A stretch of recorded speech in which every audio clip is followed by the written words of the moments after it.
But I mean, again, he doesn't know who Gabriel is, right? Because he didn't come from an Abrahamic faith. The people of Mecca were pagan. Quran is mentioned, if this book was from other than God, they would have found in it many contradictions. If a book is without contradictions, that has no bearing on whether it comes from God or not. I've had phone books that are inerrant, but I certainly don't think God gave them.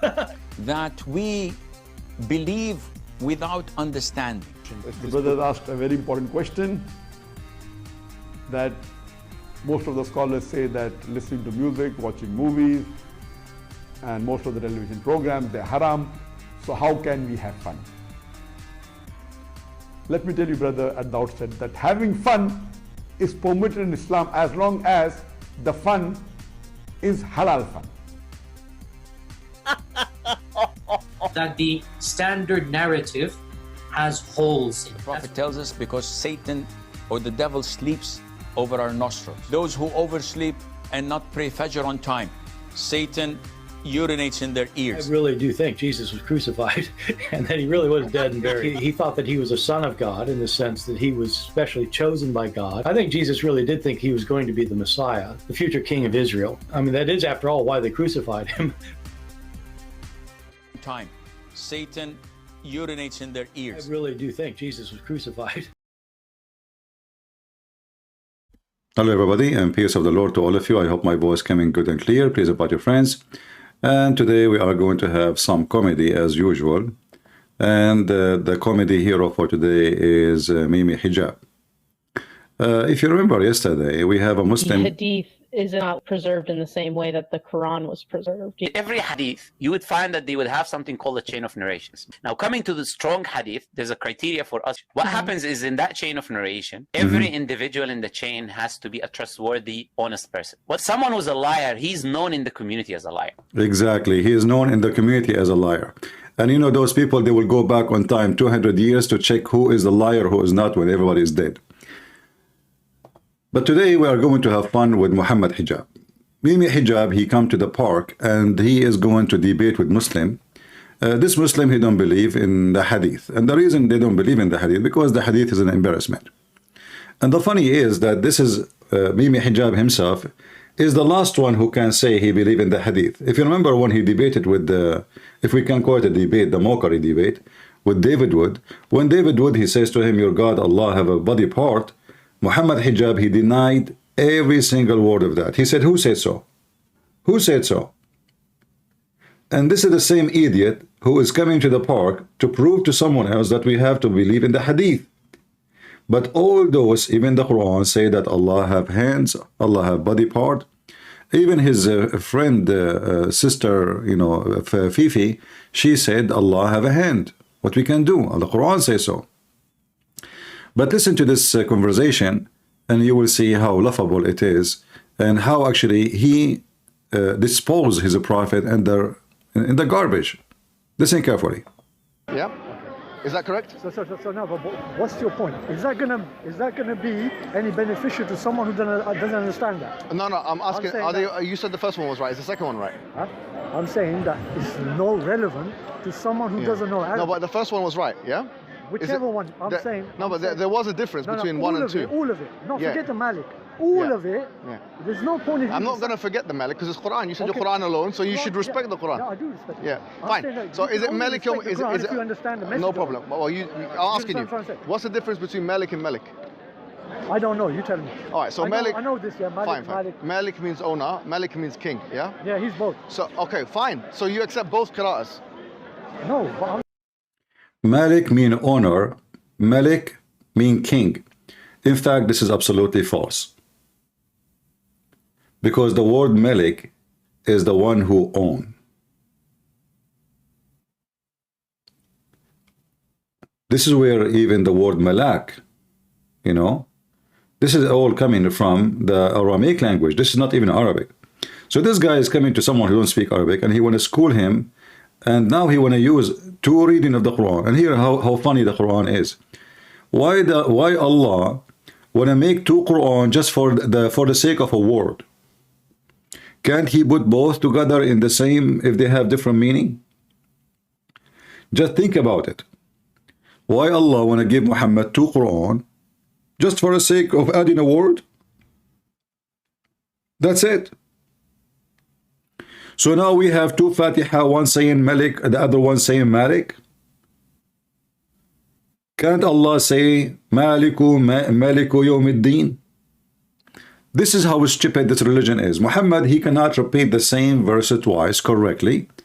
And when they question him about how come yesterday he said different, he said, Allah, he gave me the Quran in 7 ways.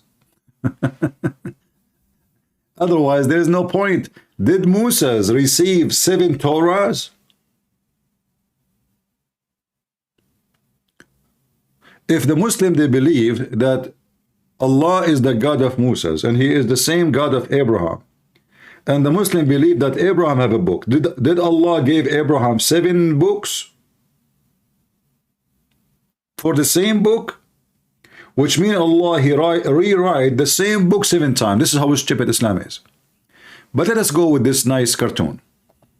I'm saying that the meaning, right, that comes in both. No, do you The accept, meaning is the do you accept same. one qira'ah or 2 qira'ahs? No, I accept only one qira'ah. Okay, so which one is wrong? Because if you expect, no, hold on. If you, please, Mohammed Hijab, Ziad, listen, I respect you, yeah? thank you, but I'm just asking a simple question, and I'm not trying to corner you. This is, well, we haven't even got started yet. You're just trying to We haven't even got corner me started. into something like that. Wallahi, I'm asking you. Haven't even got started yet. I haven't even. You know when you're playing chess, and the guy just, you know, moves his pawn. Yeah, he hasn't even moved the thing, and the guy's already like, you know what? No, No. Okay, look. He start bullying the guy. What I'm trying to say is that, look, now you have different qira'ahs of the Quran, Malik and Malik. How do you know which one to read? Okay, I'm saying. Yeah. That you see. You know, look at this stupid question. How you know which one to read? I thought we should read all of them. Isn't it your prophet? He says, Allah, he sent me. And by the way, according to the majority of Muslims, the Fatiha itself have 10 reading. 10, not 7 times. 10 times, which means Muhammad, he recited the Fatiha each time in different way 10 times. Al-Fatiha alone. And now he's asking this guy, which one is the right one? Isn't this is funny and stupid? Because isn't it supposedly all of them, they are the right one? Aren't they all from Allah? Or there is some are satanic verses? The purpose of the message of Allah is to know what Allah is saying, yes? Yeah, but which one is right? Which one is right? No, the meaning, what Allah is saying. Whether you say king, whether you say owner. So it doesn't matter?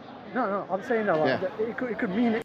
Mohammed Hijab, he watched a video in YouTube about explaining what the difference between the meaning, and now he want to stretch his muscles in front of this guy who do not speak Arabic. Either of them. Yeah. I agree. Yeah, both are right, yeah? Right. So you're saying both are right? I'm saying that, what I'm saying is that if you recite that to someone who doesn't know Arabic, he doesn't know the whole... Well, the Quran's in Arabic, so... He doesn't know. Well, the Quran's in Arabic, right? No, the Quran came in Arabic confirming the previous scripture. Yeah, it says... Why is it in Arabic? Why is it in Arabic? Yeah. Well, Allah answers that question in 2 or 3 different parts of the Quran. Tell me why. Well, I will tell you afterwards, but this is a separate question. Tell me why is it in Arabic? Now, I want you to focus carefully how Muhammad Hijab, he is going to try to quote the Quran, but he don't know what he is going to quote. Listen carefully. I'll give you one of the answers of the Quran, all right? So Allah subhanahu wa ta'ala says in Surah Al-Fussilat, chapter 41 of the Quran, that why has this Quran been revealed in Arabic? So he says, أعجمي وعربي. Is it going to be that you have a foreigner reading it, like not a foreigner, but someone who's non-Arab, and that the Quran itself is... So basically, the messenger and the message, according to the Quran, had to have the same language. Because Allah didn't just... That's deep. The messenger and the message, they have to have the same language. You stupid idiot. Isn't it Muhammad an Arab and he speak only one language anyway? Like, do he have other choice? Like, do Muhammad speak like Hebrew? He speak maybe English, he speak German. So do he have other choice?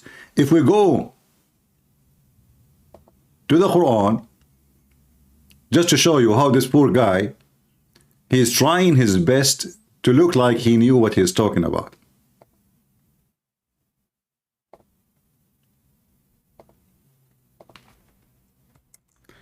I will open the verse, he mentioned it, so we can laugh.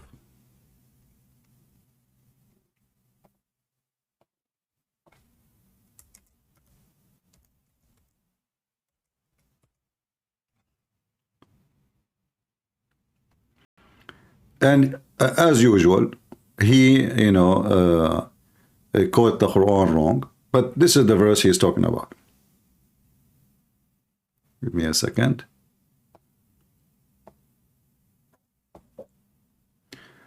If somebody can go to YouTube, please, and tell them we are live in Rumble, because I made prepare for a stream, but just to make people know that we are going to be here.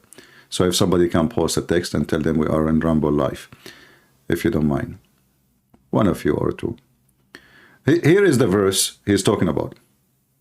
Had we made it a Quran in a foreign language, they would have said, if only its verses were made clear. Non-Arabic and Arab. Listen carefully. Had we made, just to show you how the Quran author is a donkey. Had we made it, which means the Quran, in a foreign language, they would have say, if only its verses were made, or have said, if only the verses were made clear. Then he continues saying, non-Arabic and an Arab, say those who believe it, or believe it is guidance and healing. Okay, well, hold on. So if it's guidance and now it's clear and now it's Arabic and the message now for the Arab, so how this poor guy in the video, you are coming to him to get him busted if the Quran saying that the reason to make it clear is to make it in Arabic because this is a message for the Arab. In the top of that, is the Quran now clear? If the Quran is clear, we do not need a billion interpretation and each one of them differ with the other one. Correct? If the Quran is clear, there is no need for all the books of interpretation. We need none. So here the Quran bragging about Allah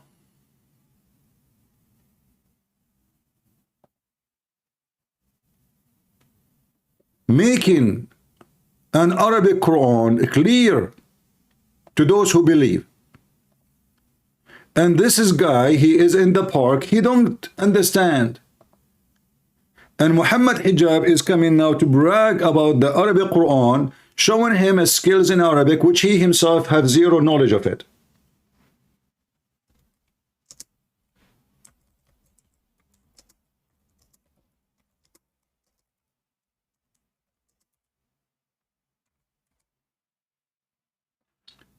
All right. This verse alone actually proves that the one who made the Quran cannot be God. Number one, the Quran is full of Arabic and non-Arabic words. Actually, the whole Arabic is not Arabic. Arabic language does not even exist. Everything you see here, in the word Quran itself is not an Arabic word.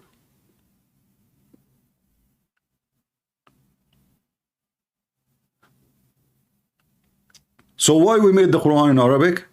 And then you say this is the message for all mankind. But the Quran says, well, if it is not, if we give it in different language, they will say it's not clear.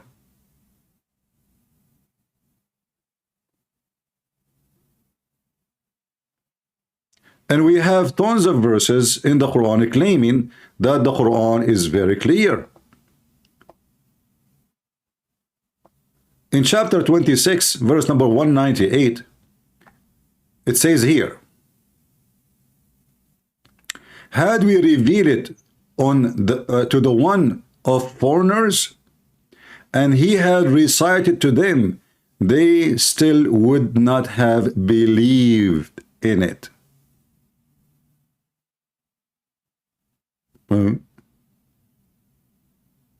So this is only for the Arab. The foreigners will not believe. But the majority of the Muslims today in the world, they are not Arab. And that is due to that the Arab, they invade other nations and they subdue them as slaves and they force them into Islam. If you go in different verses in the Quran, you will see here, in chapter 16, verse 103, Muhammad was accused that he is stealing those verses from two slaves, and both of them from Assyria. Assyrian slaves. If you read the interpretation of this verse, chapter 16, verse 103, people accuse him that there is two guys, he go always listen to them, and he learn from them, and he come what he claimed to be Quran. And then Muhammad here is respond to this claim saying, well, those dudes, the one I talked to, they don't have a clear Arabic language.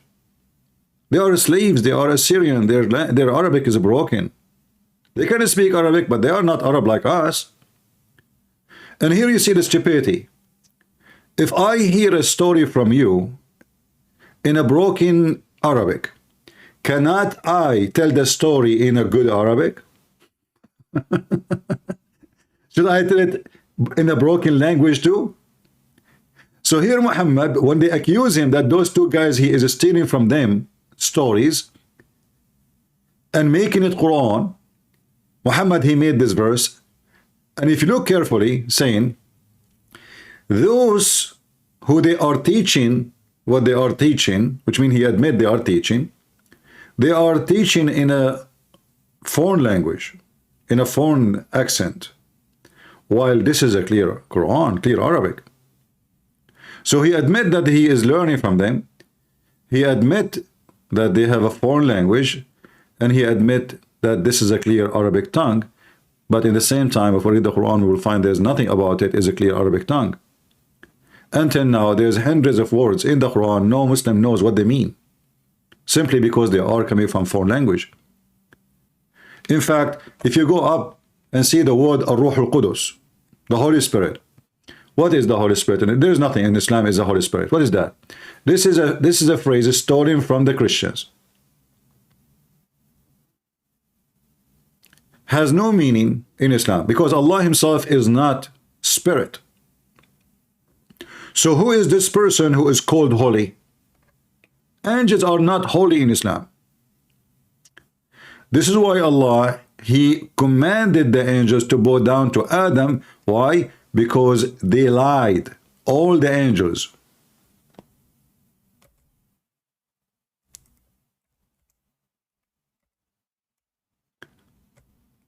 When the angels, they question Allah's decision about creating someone, he would do mischievement.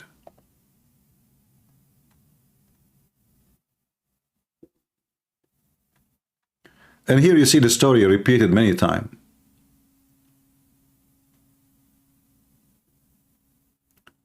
Allah, he commanded the angels to bow down to Adam, but Adam is not holy.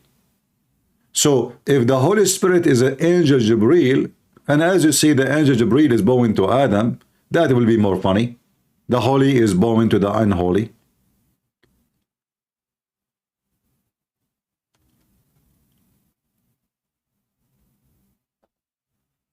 When the angels accuse Adam to do mischievement,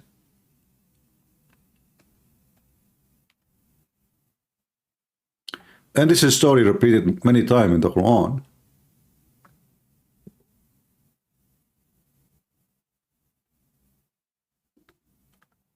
they question his decision. Are you going to create someone who would do mischievement in earth? Allah, he said to them, like he come with a trick, and actually he is copying from the Old Testament that God, he taught Adam the names of things, but the Quran says something different. Allah taught Adam the names so he can make a quiz of decency to the angels. He named the things just to examine how truthful the angels are. The translation here saying, after the angels, they accuse Adam, that he would do mischievement and he will shed blood. Allah, he said to them, I know what you know not, which means you are wrong. And then he come with a very funny method to examine the knowledge of the angels. Like, where you get this from? That Adam, which means his seeds, they will do mischievement. So he taught Adam all the names, and he presented the things in the front of the angels, the things which have names. And he said to them, tell me the names of these if you are sincere, according to translation. But in Arabic it says, in kuntum sadiqeen, which means if you are telling the truth, which means he's accusing them to be a bunch of liars. You change the translator, you will see the meaning change right away in a miraculous way, because this is Islam and Muslims always lie. Here it says, tell me the names of those things if you are right. That's absolutely false translation. Sadiqeen mean if you are telling the truth. There's a huge difference between if you are right and if you are telling the truth. Here we go. Read carefully. We are just changing translators. That's why you cannot trust Muslims. A huge difference between if you are truthful or if you are right. I can say to you, you are wrong, but doesn't mean that you are a liar. But when I say to you, well, tell me this if you are truthful, that means I'm accusing you to be a liar. Because the opposite of a truthful is what? Is lies, not wrong. So Allah accused the angels that they are a bunch of liars, and when they could not recite the names of those things, and this is how he proved that he is God, which is very funny, because if I call my dog Tutu, and I ask you what is the name of my dog, and you say to me, I do not know, and then I say to you his name is Tutu, how in the world that to prove that I'm God? And I know what you know not. If I am the one who gave the name to the dog. This is how stupid this Quran is. And now because they accuse Adam that he will do mischievement, and Allah, he told them, I know what you know not. And he told them, tell me the names of those things if you are truthful. And they failed to tell him the names. So Allah now, he decided to punish them. So he said to them, bow down to who? To Adam. The whole story is not even good for a cartoon. Especially when you see here that he commanded the angels to bow down except Shaitan. According to Islam, in case you do not know, Satan is not an angel. Just take a note. In Islam, Satan is not an angel. And if Satan is not an angel, why he should bow down when the command is for the angels? Do you see how stupid the story is? So imagine I say all cats say meow, except the dog, he did not say meow. Well, why I'm going to be upset from the dog? He said to the angels, who is the one who accused Adam of mischievement? The angels. So why Allah getting upset from someone he is not an angel? He did not accuse Adam of anything, and he is not part of the conversation. This is how stupid this book is. Going back to the video of Mohammed Hijab, so when he tried to make himself like he is a person who knows what he's talking about, we laugh. Because why Allah wanna give 7 or 10 Quran for the sake of saying he is an honor and he is a king? Can't he say that in one sentence? Maybe Allah is not capable of adding one more word, so he need to make 7 Quran. So we rewrite the whole book to add a word. Watch and laugh. Send the Quran. He sent the Quran with the final messenger. Number one. Number two is Allah subhanahu wa ta'ala mentions in Surah Al-Shu'ara, chapter 26 of the Quran. In the last verses, in the last page there, Allah subhanahu wa ta'ala tells us once again. Someone get the verses, please. I just get me the matla al-ayah and I'll tell you. There's another one. So basically, there's another reason Allah subhanahu wa ta'ala gives. What is the reason? What's the main reason? 26. Go to the last verses. Go to the last verses where Allah asks why. If they ask you about, just give me the beginning of the ayah, and I'll tell him. It's simple. Why is it in Arabic? Allah is saying, I'm giving you the answer from the Quran. I don't want to give it my opinion. Yeah, no, he's from the Quran. All right, yeah. Tell me from the Quran. Well, that's why I'm making sure that your references are correct. I don't want my opinion. Fine, I don't want fine. your opinion. Yes. And maybe at the end of the last page there, I remember. Maybe. It's there somewhere. It says, why has the Quran been revealed in Arabic? And then Allah subhanahu wa ta'ala answers the question, but I can't remember. You idiot. But going back to what To make it clear, you idiot. You know, Allah, He answer why. You know, like the Quran, they ask Allah, first of all, how you can ask Allah? Like, do the Arab, they were talking to Allah, and you know, what this guy is talking about?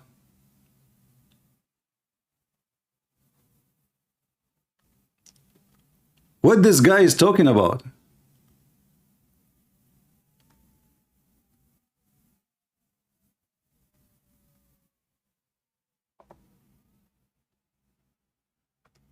Each time the Quran mentioned the word Arabic is to explain that Allah supposedly sent this book in Arabic language so you might understand. And this guy, he don't know what was the reason. Can you give me the verse so we can see what is the reason? Allah, He says that what the reason.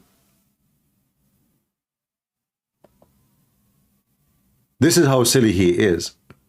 When somebody he mention a language, what is the purpose of the language? Obviously, is communication. So you do not need to be a genius to know that supposedly he sent it in Arabic in order the Arab understand. That would be funny that if the God of Islam, he sent the Quran in Arabic for different reason, not to make it understood. And if you go to the verses he's talking about in the Quran, the one they will give it to him later, it doesn't even say anything. It says we give it in a plain speech. So he chose even the wrong word, the wrong sentence in the Quran to explain what he's trying to say.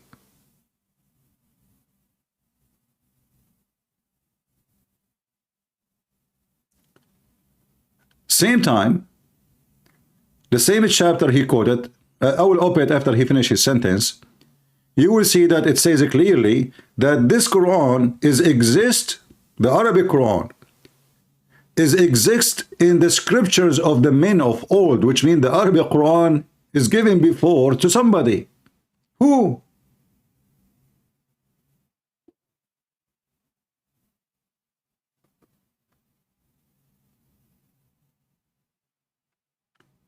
And right away he mentioned the children of Israel.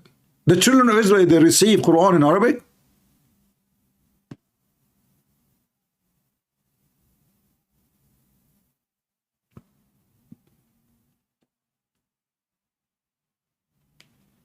Go.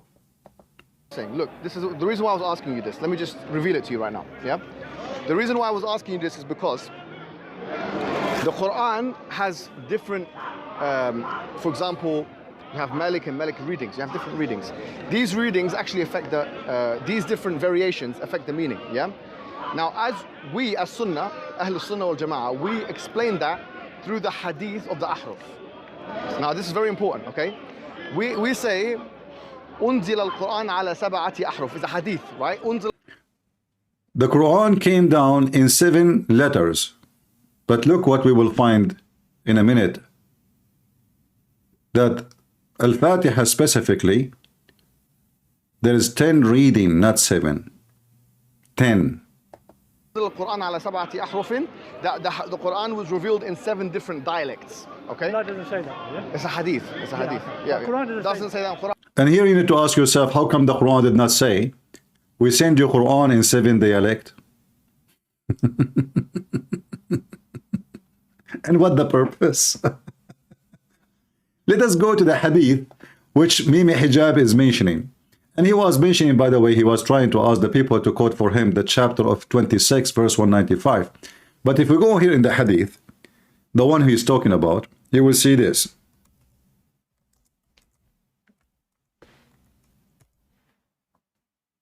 It was not the idea of Allah to send the Quran in 7 letters. This is number 1.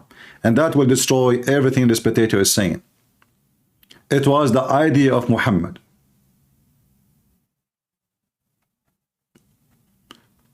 Let us read this one. There is many of them. All of those is the same story. You know? Do you see it? All of those. And all of this is sahih. All of this is very authentic hadith. So if we read this one as an example, clarification that the Quran was revealed in 7 ahruf, which means 7, as he said, dialect, recitation, which is very silly and very stupid, because the word malak or malik, this is not dialect.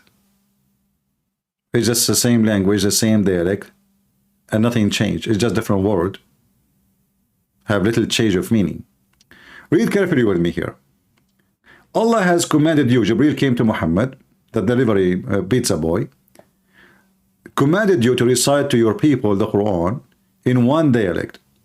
Upon this, he said, I ask from Allah burden and forgiveness. My people are not capable of doing it. So now you ask yourself, it was the idea of Allah to send Quran in 7 dialects, or it was an idea of Muhammad? And here you ask yourself again, who is the God? Shouldn't Allah knew that one dialect is not good and not enough? If Muhammad is right? Are you with me, guys? Are you with me? Allah, he sent the Quran in one recitation. Muhammad disagree. This is not enough. Who is the stupid God here? The prophet, who is a man who do not know how to write, how to read, is telling his God, you are wrong.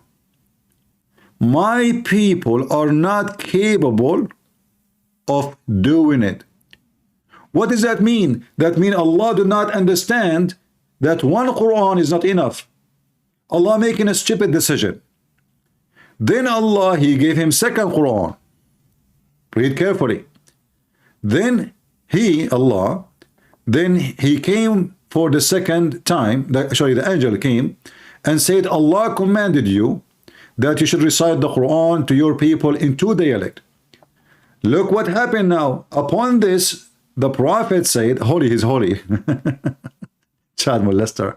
I seek burden of forgiveness from the stupid Allah. My people, they would not be able to do so. So the stupid Allah, still he is not getting it. Muhammad is trying to be polite with his God. I seek burden and forgiveness from the stupid God Allah. I just told you my people are not capable of doing it. And you are telling me to? So the angel went to Allah. He knocked at the door of Allah. Who is this?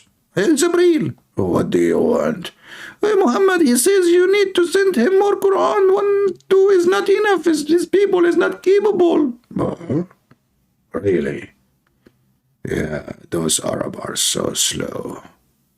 You know, I sent the Torah to Moses. 1, it was enough.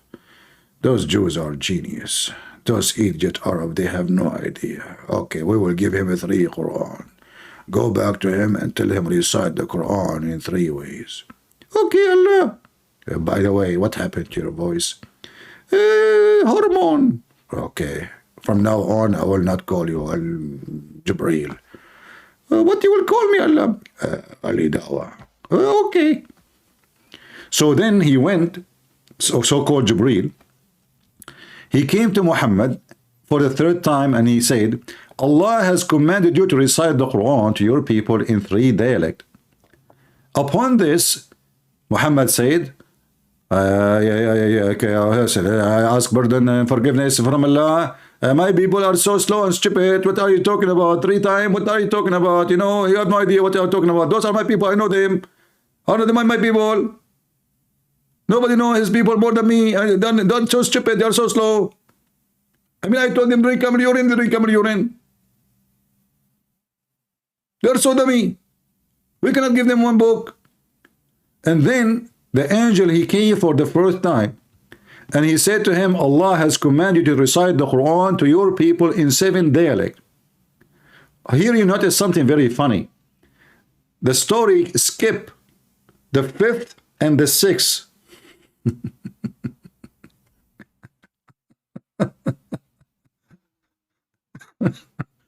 Where is the 6th Quran and this? Right away to 7th Quran. So what if Muhammad, He said, my people are not capable. Allah will keep giving him more Quran. And how come the Muslims around the world now, they are reading one Quran? Do you see the stupidity? And do you see how hypocrite Muhammad and how fake Islam is? All the Muslims, they say to you, oh, we have one Quran. Look, it's in the internet. This is the same one, which is false, by the way. So how Muhammad is saying 7 Quran?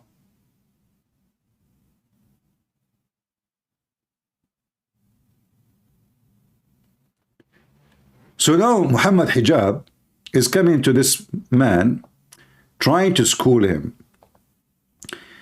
How we know the meaning or confirm it through the hadith of 7 ahruf, but the 7 ahruf have nothing to do with the meaning. What are you talking about? They just tell you how many Quran there is. And if we go and check right now, you can find, if you search right now, how many reading for Al-Fatiha? Search in English. Let me do it. You will find that there are 10. How many way of reading for Al-Fatiha?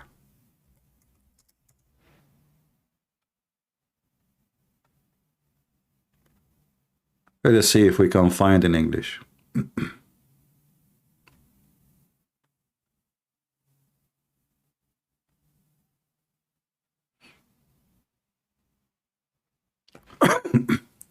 In English, I don't find anything, but maybe then we need to go on Arabic. All right. Look like nobody made an article about it.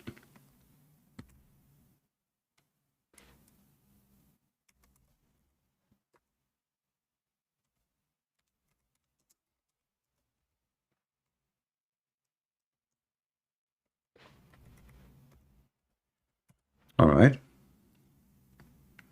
You will find actually tons of videos in YouTube about how to recite those the same verse, Al-Fatiha. Let me see. Hold on. Give me a second. I need to open this in Google browser so I can use Google Translation and show you.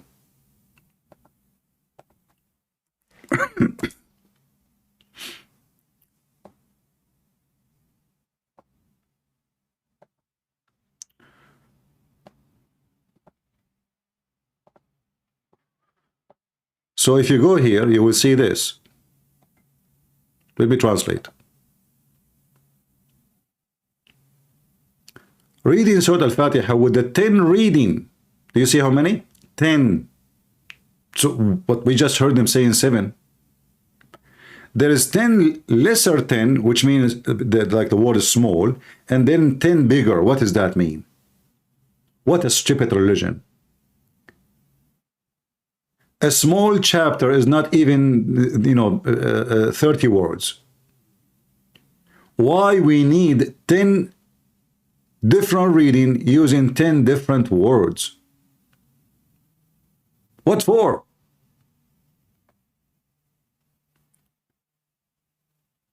I remember Mimi Hijab is coming to this guy.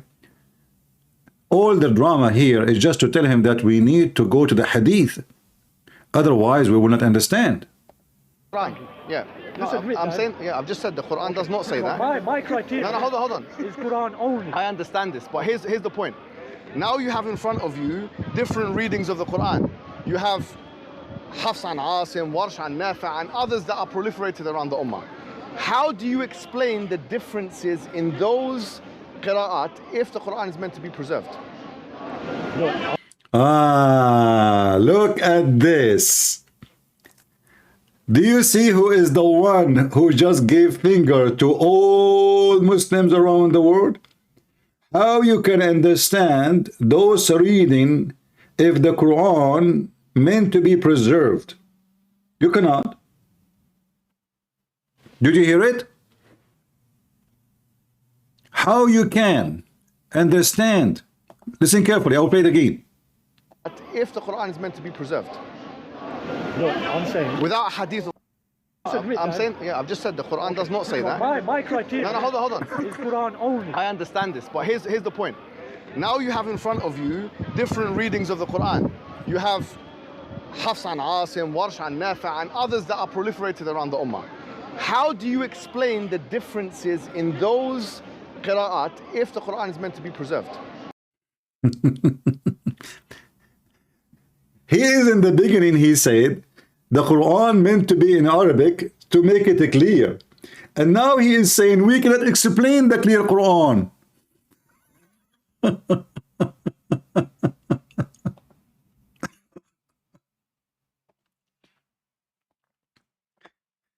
Let us go back down again and type the word Arabic.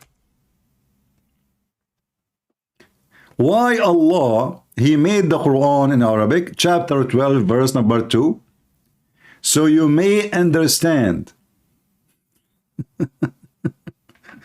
What Mohammed Hijab, he said, so how you can understand without the hadith?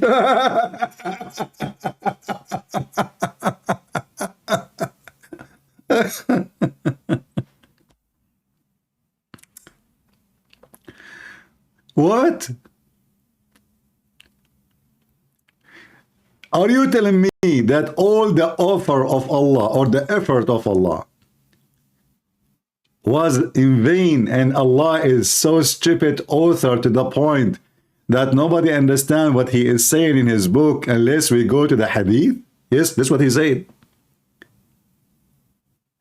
And the Quran itself says, if this is a book made by other than Allah, you will find in it a lot of contradiction. Well, here we go. This is a massive one. We cannot understand the clear Quran unless we go to the hadith.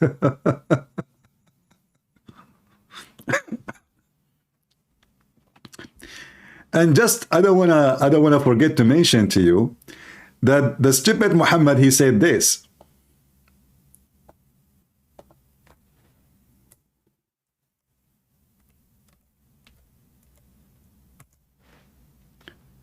Read carefully, and this is authentic, by the way. Mimi Hijab, he said we accept the authentic hadith, right? This is authentic. This is Sahih Muslim. Do not take down anything from me, which means the hadith. And he who took down anything from me except the Quran, he should efface it. But Mimi Hijab saying, well, we cannot understand the Quran without the hadith, and Muhammad saying, whoever write the hadith, erase the hadith. Only write down the Quran. Do you see it? Now here to show you how stupid this religion is and the followers of it, their prophet just told them, don't write what I say, only if it's Quran. The Abdul, they start writing. The prophet says, don't take down anything from me. The Abdul, he just told you, don't write, don't do that. He just told the Abdul, don't write the hadith on the wall. The Abdul, he went to the wall and he started writing. Prophet of Allah, he said, don't write the hadith on the wall, because then we need to erase it. And because we need to erase it, we should not write it down. Okay, so why you are writing it down? He just told you erase it.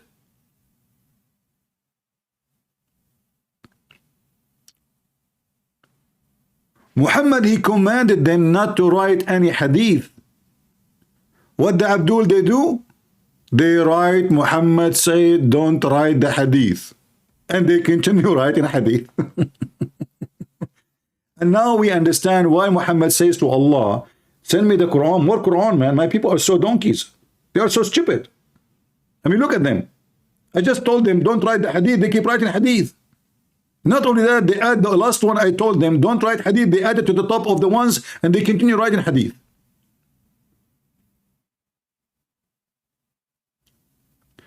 So now we heard from Mimi Hijab that you cannot understand the Quran without the hadith, but the hadith is not preserved.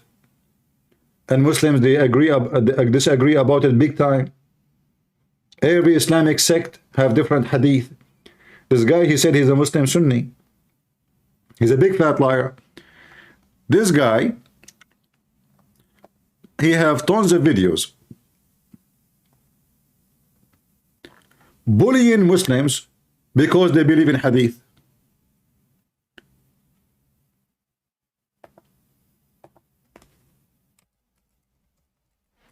Isn't the hadith of a breastfeeding for adult is authentic?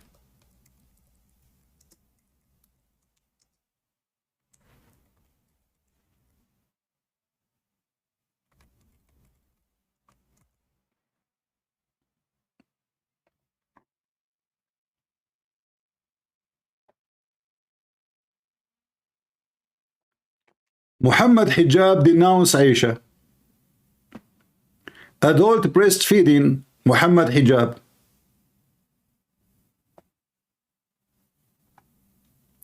Breastfeeding adult men in Islam. Muhammad making fun, Mohammed Hijab making fun of a breastfeeding for adult. But this is in the Quran. This is authentic hadith.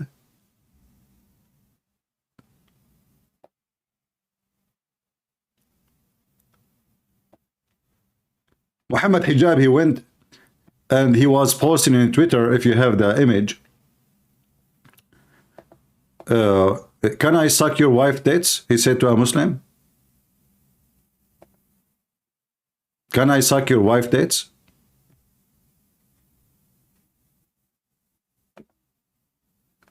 So in one hand, he is defending the hadith, the other hand, he is making fun of the hadith. And this is the authentic hadith. This is not just any hadith. This is authentic.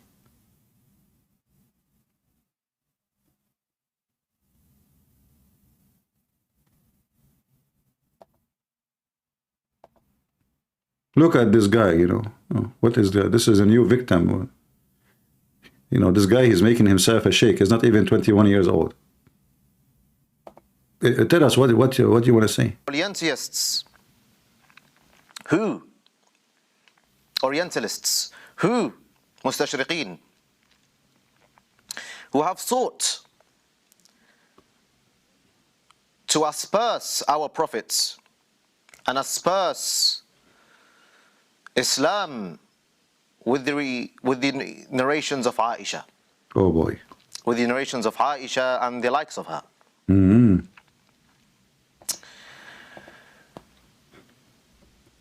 I see that it is important to present to you such topics and for the world to know the narrations to which Aisha fabricated against our Prophet's blessings be upon him and his progeny. For mostly I will be presenting to you, ladies and gentlemen, a series of tweets by the individual named Mohammed Hijab. I ask the Honorable Director.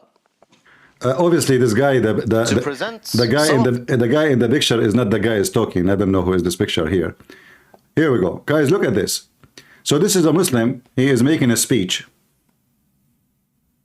and he is showing people how Mohammed Hijab make fun of the authentic hadith, which means he's making fun even of Aisha. And the nipple is not fitna. Son, I see that it is important to present to you such topics and for the world to know the narrations to which Aisha fabricated against our Prophet's blessings be upon him and his progeny. For mostly I will be presenting to you, ladies and gentlemen, a series of tweets by the individual named Mohammed Hijab. I ask the Honorable Director to present some of the tweets which Mohammed Hijab expressed his concern regarding a fatwa, a verdict given by Albani, Nasiruddin al-Albani. He stated, "Can someone explain to me if it is the case Albani is saying that sucking a non-mahram's woman's breast to get milk is allowed? And the nipple is not fitna? And if so, can we all admit this is one of the greatest mistakes of the noble Sheikh. Here he says that this is a mistake. This verdict given by Albani with regards to he's talking. Adult breastfeeding, which is an innovation by Aisha, which Islam is absolutely innocent of, is a huge mistake. The understanding of this fatwa is a huge mistake. And he goes on to say, so if Shaykhuna Al-Fadil Al-Albani can make a humongous mistake, such as this believing a grown man can suck the breast of a woman, and he thinks this will not cause fitna, why couldn't his praise of Shaykh Rabi' al-Madkhali and his tabdi' on other scholars on others not also be a mistake, or not also mistake like this? And here someone responded to him. Someone goes on to respond to him by the name of Umar Shanta, or Shantala. And he says, I would love to see you refute the proof that Shaykh Albani uses to support his views on this matter. And here Mohammed Hijab goes on tangents, basically, not directly responding to the point, making some, let's say, inappropriate propositions, as you can see on the video, as you can see on the screen, where he tries to make a qiyas with regards to a woman and another woman behaving inappropriately. Look at these guys. Look. I did not see that before. Did you see what Mohammed Hijab is saying? Did you see?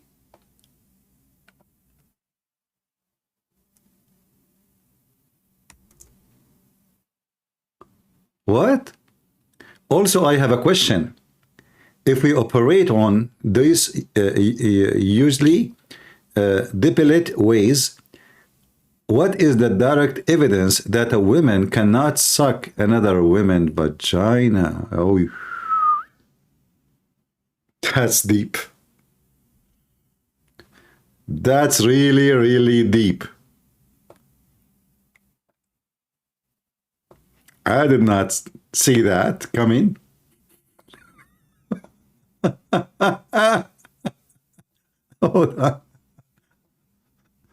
Oh boy. This is Islam. This is the real Islam. Do you see this? Do you see the conversation? Do you see the level of conversation? Do you see how satanic? Do you see why it's garbage? Well, this is what their prophet told them. He told them that Allah told him. And here you notice the reason I mentioned this. Mohammed Hijab is going to the guy in the park to prove to him that we have to follow the hadith. Are you with me?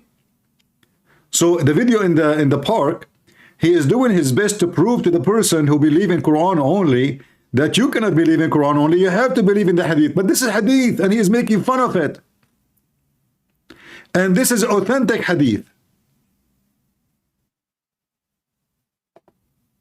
Or doing a certain action, which I will not mention on this show. Individuals, if they want, they can read. He starts to make far propositions and inappropriate things, rather. Going on tangents, upset and not getting what he wants, he actually goes on to say, to put up a challenge for those who are trying to defend Albani by saying, can I, I'm going to read it directly so people can know. Can I, he says, this is Mohammed Hijab's words, can I suck your wife's, breast, let's call it. Oh, let's call it breast. That is not good. Guys, this is Islamic program. Those are the Muslims between the bushes. So Mohammed Hijab in the park is trying to convince this Abdul here that, listen, we cannot understand the Quran or Islam without the Hadith. But this is the same Mohammed Hijab making fun of the Hadith. And this is authentic Hadith.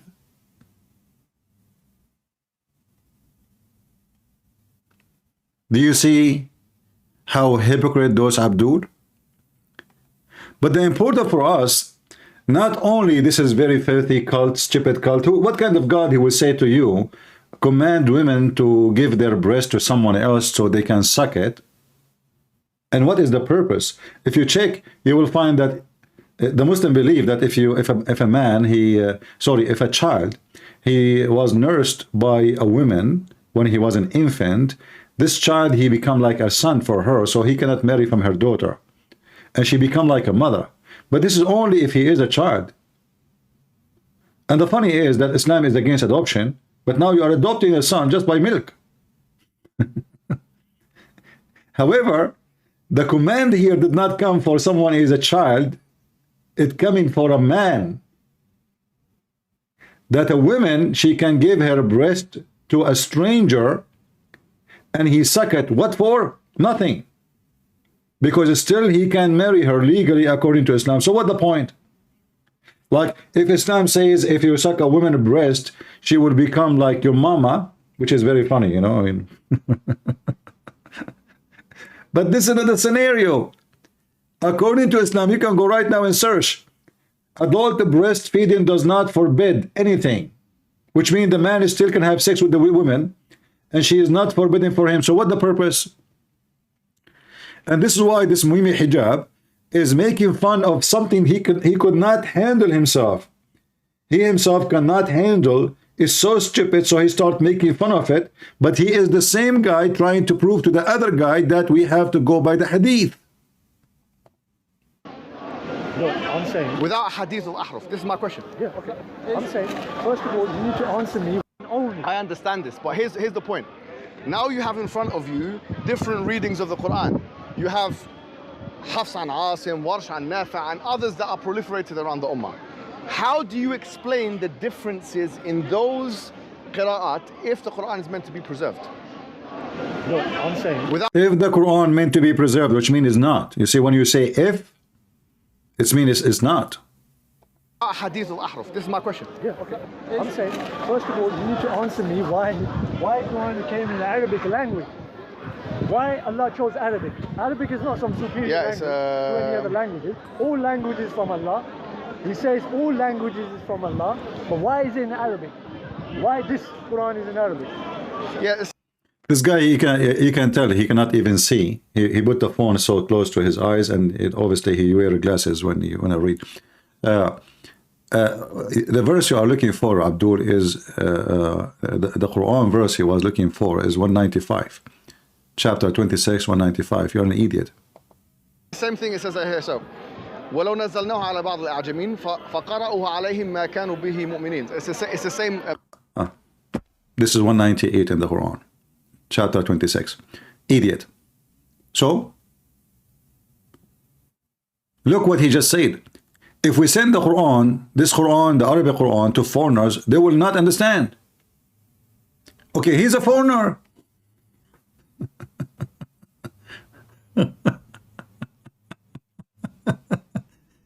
That means the Quran is sent to the wrong people.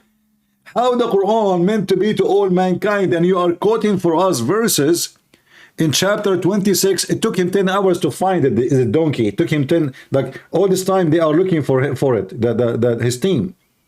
All this time they were looking for this.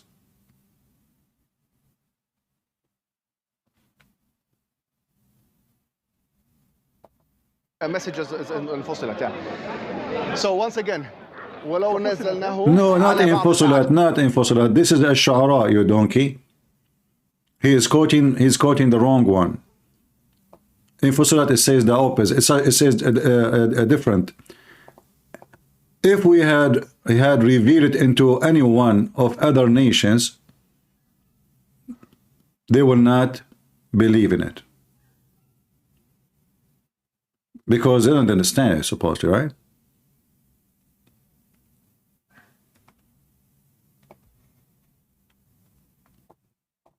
جميل فقرأه عليهم ما كانوا به مؤمنين. So once again, it has to be this seems to be the Quranic answer, right? You see, he said something. He said this is in Fussilat, but this is in the Shu'ara, which means the poet. He's quoting the wrong name. He don't even know what he's talking about.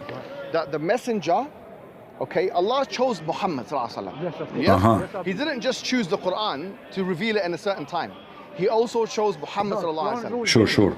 I'm saying. Well, that's a different opinion. But look, going now, Allah subhanahu wa ta'ala chose Muhammad sallallahu alaihi wasallam. So he speaks Arabic. Yes, that's right. So he's saying, وَلَوْ أَنزَلْنَاهُ عَلَى بَعْضِ الْأَعْجَمِينَ. If we had revealed it to non-Arab nations, فَقَرَأُهُ عَلَيْهِمْ, if he had spoken it then in Arabic to them, مَا كَانُوا بِهِ مُؤْمِنِينَ. So it had to be the messenger and the language of the messenger were the same. That's number one. Yeah, and also like. No, this is not what it says, you donkey. It says that they will not be able, because they will not understand, how they will believe. This is not about the messenger and the language. They have to be the same one. That is a different verse. This idiot, he did not know what he's talking about.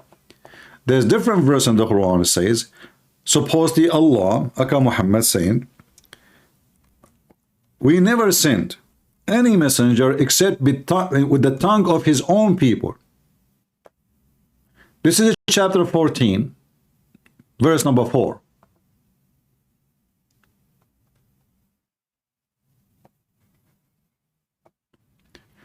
And we never sent a messenger save with the language of his folk, that he might, between two brackets, make the message clear to them. So now we understand the reason.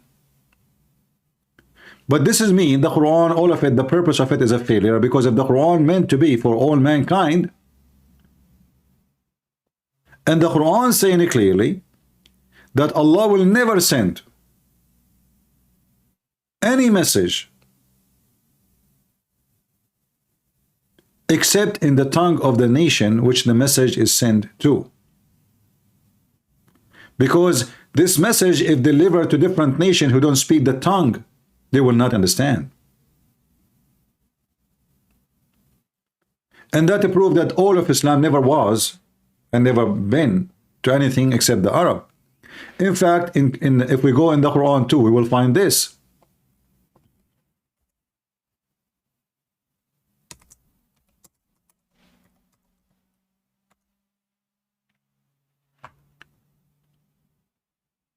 In chapter 6, verse number 92, it says that the Quran was sent to warn with it the village, the mother of the villages, which is Mecca, and what is around it. That's it. Do you see it? The mother of the villages and what around her. Who is her? This is Mecca. So now the message is so clear that this is a book sent only for a bunch of Arab, not all, even the Arab. So why those small tiny Arab, they need a Quran in 7 dialect? Why a bunch of villages, they speak the same language, they need a 7 Quran so they might understand the Quran. And did they? No. Because the author of the Quran is a mentally ill person. In terms of the Arabic language itself, it has special properties for why Allah subhanahu wa ta'ala chose it. But these are the 2 reasons Allah subhanahu wa ta'ala gives the Quran. But the point is, sorry, just going back to my question. My question is this. My question is, no, but you haven't answered my question. What's your question? I've answered your question. No. But I've answered it from the Quran as well. The Quran is clear. So is Allah wrong when what you just said? No. Yeah. Your understanding of the verses. Okay, tell me what the real understanding is. Allah is saying, simplify. Allah is saying, because it's a detailed language. Where does it say that? It's a detailed language. No, where does it say that? It's a Fussilat, detailed language, right? Look, Mohammed Hijab, he is denying what the Quran is saying. This guy is right. He says he sent it in detail. Language in detail. Mohammed Hijab saying where it says that. What?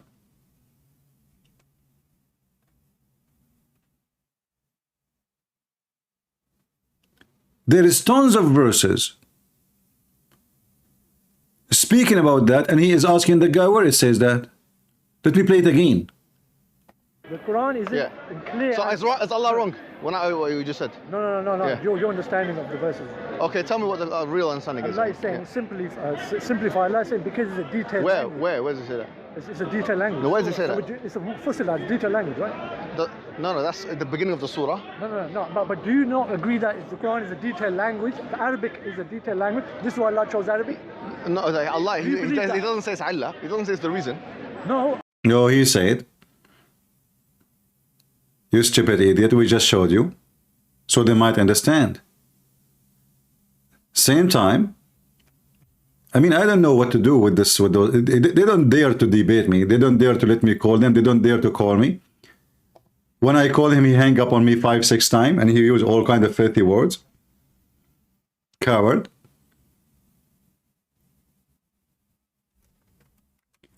Each time the Quran mentioned the word Arabic is to tell why the reason, what is the reason, so you might understand. And Mohammed Hijab saying no, it doesn't say why. The chapter of Yusuf, chapter 12, we have revealed it in Arabic literature that you may understand. So what is the reason? And the funny here, you will see that verse number 1, nobody knows what this means. Like you ask any Muslim, what is this? Alif, Lam, Ra. What is that? You will notice that it's not translated. Because you're going to translate it, and those are letters. What they mean? No, nobody knows. And right away it says we review it in Arabic, but nobody knows what this is. You just say it. What is that? You go and open any interpretation, they will say to you, only Allah knows what mean best by this. Yet the verse after is saying we review it in Arabic, so you might understand. And the Muslim cannot understand. This is why we have trillion books trying to explain the stupid Quran. And Muslims agree about not to agree what the Quran meant.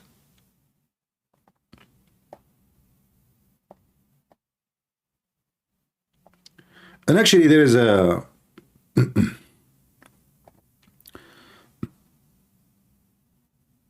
you know, when Muhammad he's talking about the Quran is very well explained. فصلت آياته. Like if you go, there's tons of verses. As an example, chapter 6, verse number 55.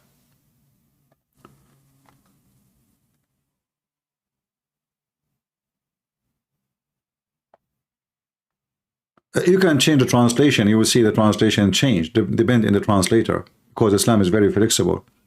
So all those verses actually here, chapter 6, verse number 97, chapter 6, verse number 98, chapter 6, verse 26, chapter 7, verse number 32, chapter 7, verse number 52. So all of those saying that the book is very much explained in details. But after all the explained in details, the Muslim cannot understand the Quran. Then how Allah can be God?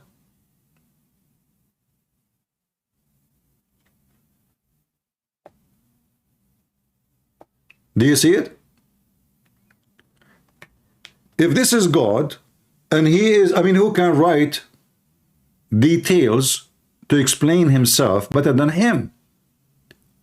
Who can be the best author in the world better than someone he claimed to be God? So Muhammad the Fool, he claimed that the book, his book, explained in details, and because it's explained in details, The Muslims, they have a trillion sect opposing each other about the meaning of verses. In fact, according to Muhammad, Muslims are the most divided, way more than the Christians, way more than the Jews. And actually, this hadith here will help us to understand something very important. And I want people to think with me. What do you think about this? What do you think, guys, about this? The Jews were split up to 71 or 72. The Christian split up into 71 or 72. My community will split into 73 sects. Anyone understand how important this is statement? Who can help me from you guys to tell me why this is very important? And what is the connection with the topic we are talking about? Who want to help me? And this is very, by the way, this is sahih.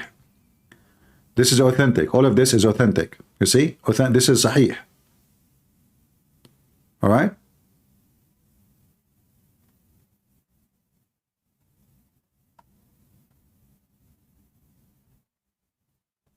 Anyone can tell me what is the importance of this statement? Okay, listen carefully. If the Muslims, they claim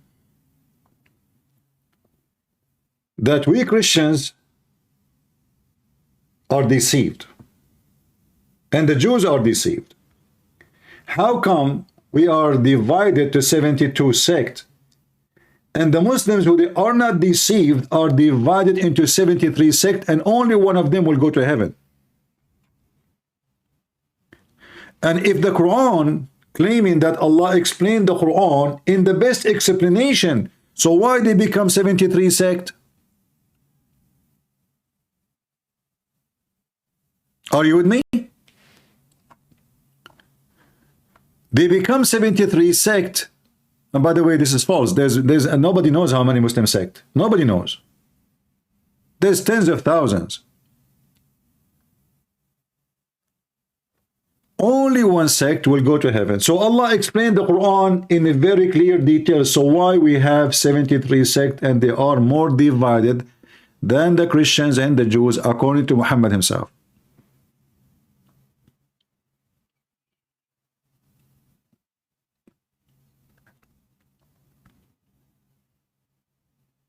This is after the explanation, remember.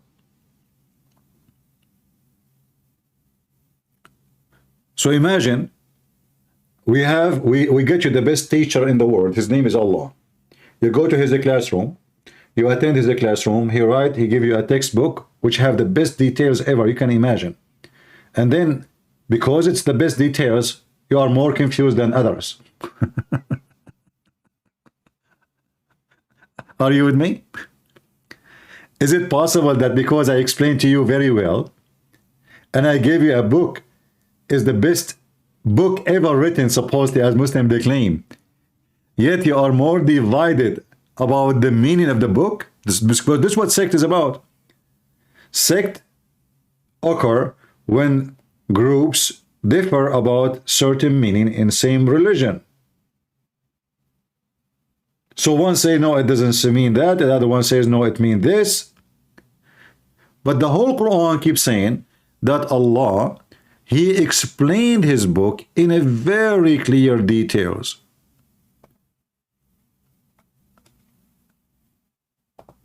Tons of verses.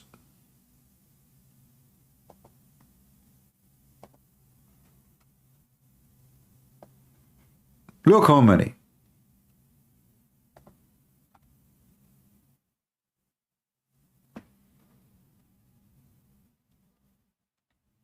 And yet, the Quran is a big failure. And actually, not only that, Muhammad himself could not explain the Quran, which obviously he was copying from somebody else. You know, like if two students, one is very good in mathematics, the other one, they are in the same class, but the other one, he don't even care for it, and he don't study, and he don't know nothing about mathematics. So The first student, he solved the homework. The second student, he just copy paste in his copybook, and he went to the classroom. What is written in his copybook is correct. But the second the teacher asked him, why you did this here? He cannot explain because he did not do it. And this is exactly the case of Muhammad.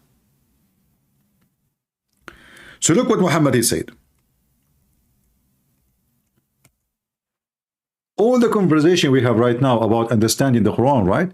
But the Quran says nobody can understand the Quran.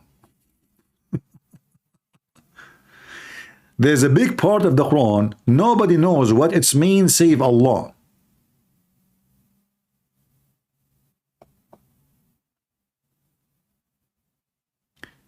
Allah, he made part of the Quran clear and part of the Quran not clear. And those who have sickness in their heart, they will use the unclear Quran to play around. Look, why you make the Quran? So all the verses about we made the Quran clear, we made the Quran clear, we made the Quran clear, it turned to be not clear.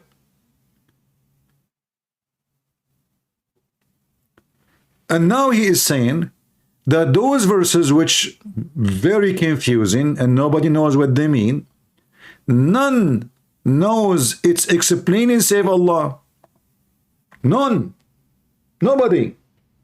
How stupid is that? So why you make Quran? Is the Quran a guiding message to mankind? No, obviously not. It's a confusing message. And now, as you see, those who have a disease in their heart, they are going to be misled by those messages. But this misleading all Muslims. All Muslims are confused about them. And then he says, and those who are sound in knowledge, they say we believe in, which means we believe without understanding. Don't be confused here with the translation.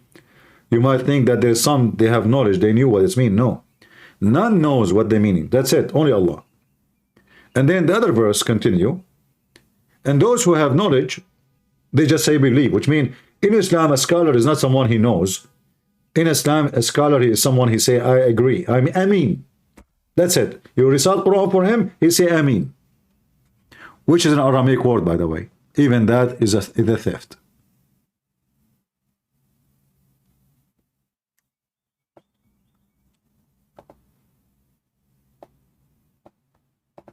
Allah is saying that Allah, are you talking about Surah Al-Fussilat at the beginning? The reason why it's in Arabic because it's a detailed language. Hamim Fussilat, yeah? Are you talking about the beginning of the surah? No, the whole Quran. Is it, what I'm saying? Allah doesn't say what you're saying, basically. You're just making things up. Right? He doesn't say the reason why I revealed the Quran is because it's... we made this Quran easy to learn that any of you wish to learn. So in other words, the language is very simplistic.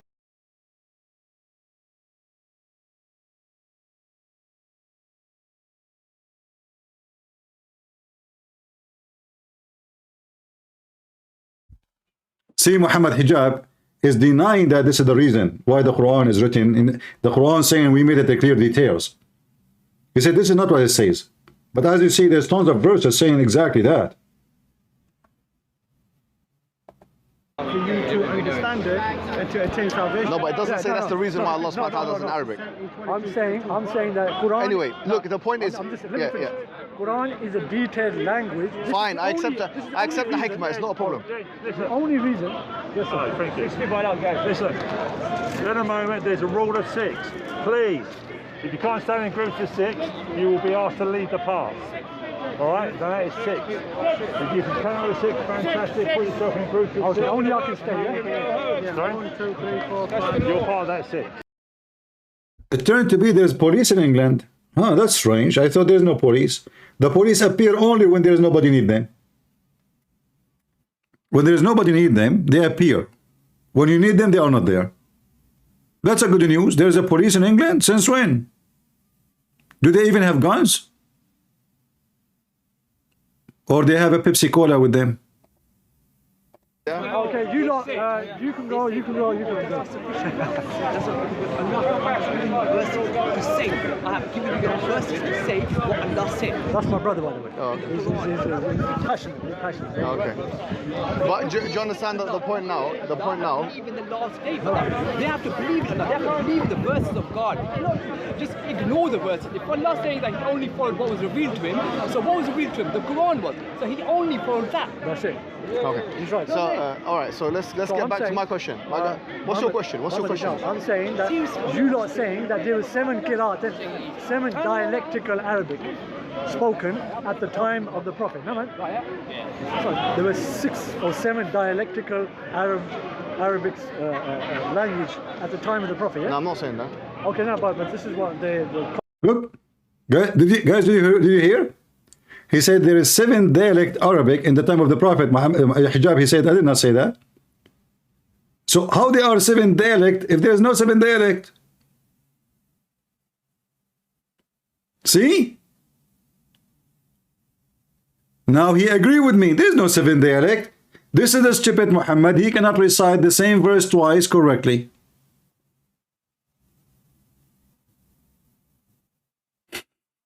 There is no 7 dialect.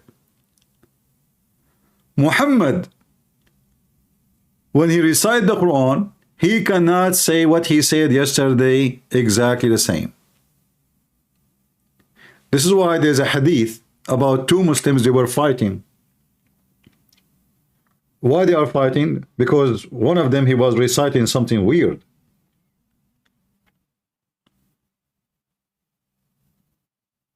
The other guy, he said to him, this is not what the Prophet said. So he grabbed him and he took him to Muhammad. And Muhammad, he said to the first one, okay, you recite. The guy, he said, recite. Okay, he start reciting.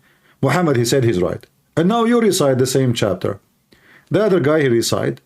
He said to him, but he recite differently. Muhammad, he said, and this is how it came. And then only then Muhammad, he mentioned that he received Quran in 7 ways. It's just to cover his ass. That he cannot repeat the same statement twice correctly. It's like, you know, I tell you a story. And I tell you, I'm going to tell you the story in details, a great details, because this is a holy story coming from the Holy God. And then I tell you the story today.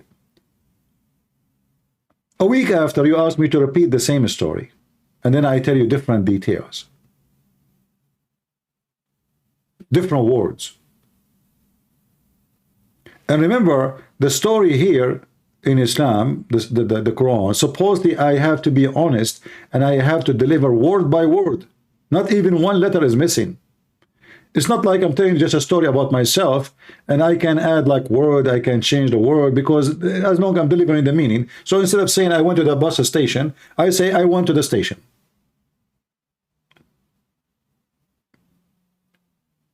But here, no. Here, those are words delivered supposedly from the God of Muhammad, word by word. So he cannot cut words, he cannot add words. So the story about 7 reading, which is not true, by the way, there's hundreds of readings,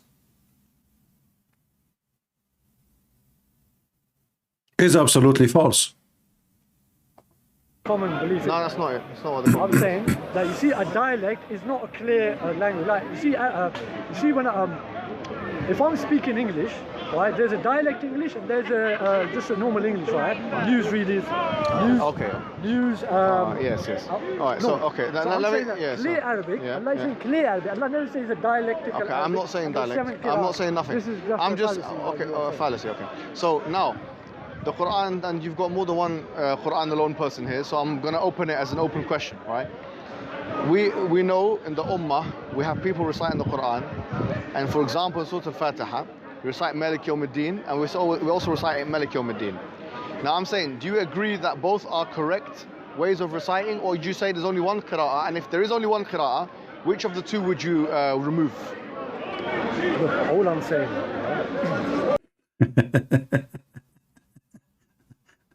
You see?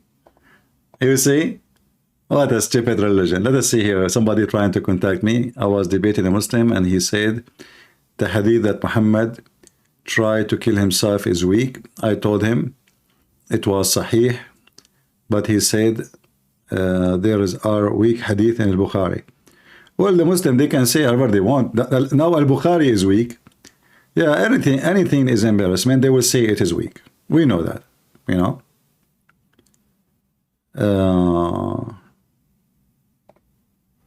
All right, let's see if there is any Muslim would like to join us.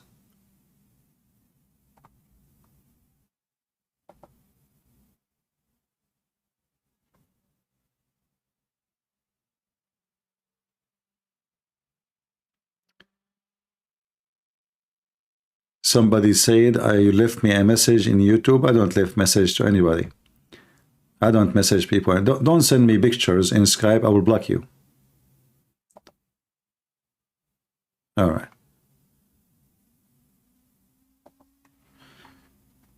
I'm looking at Skype. I see only people saying to me, thank you, etc. I mean, why you want to do that? Just, you want to say thank you, say it in the chat, please. All right. Look like we have 0 Muslim trying to contact us.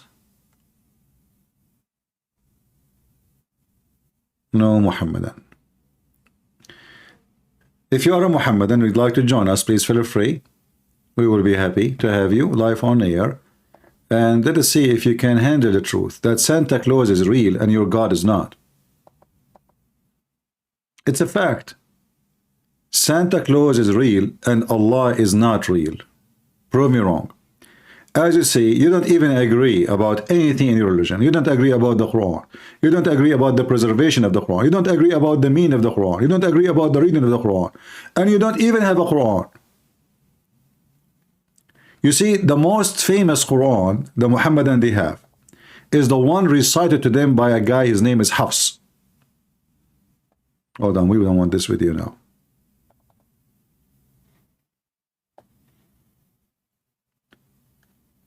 If you open the Muhammadan Quran, in the first page, page A, you will see this page.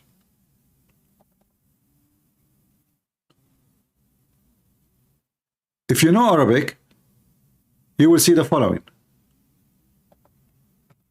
It says here in red, كتب هذا المصحف الكريم. This mushaf is not even a book. Mushaf is pages.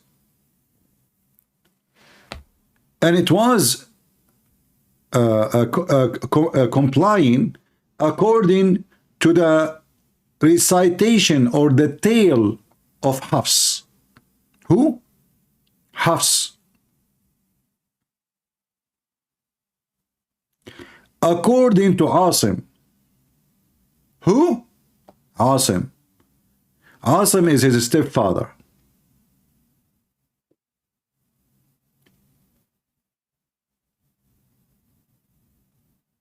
According to this, according to that, according to this, according to that, according, all the way according to Muhammad. Look how many according.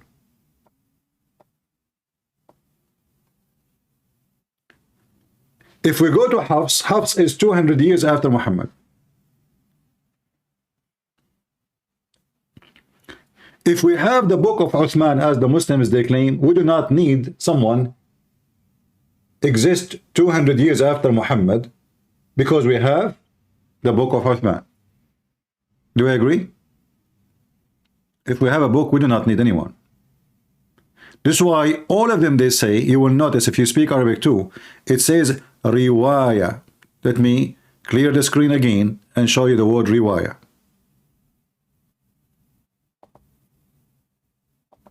I will make it in different color. Let us say a green, or maybe orange. This is the word riwaya. We did not change the color. It's okay.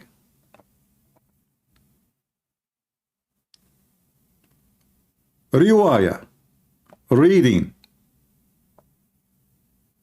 Riwaya and reading. Reading means recitation, according to Muslims.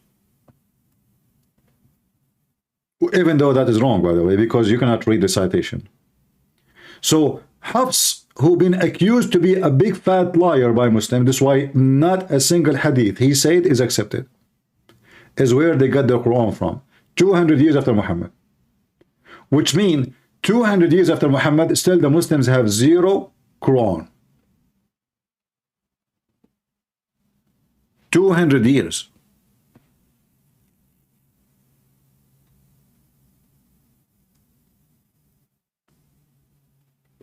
And if you go on Google and you search, you will see how many articles speaking about Hafs being a liar, which means he is not trustworthy. He steals books, he's a thief. He claimed books, he wrote them, but those are not his books. The Muslim, even al-Bukhari, says he's a fabricator. He's a liar. Not trustworthy. If I search right now,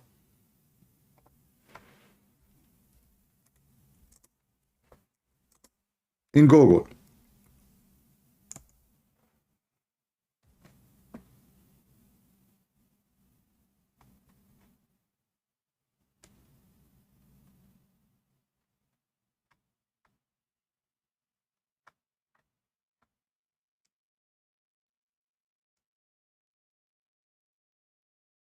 let us see.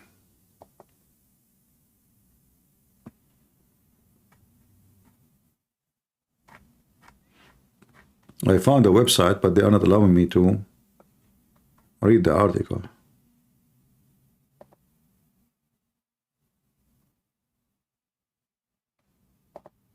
Let us see here.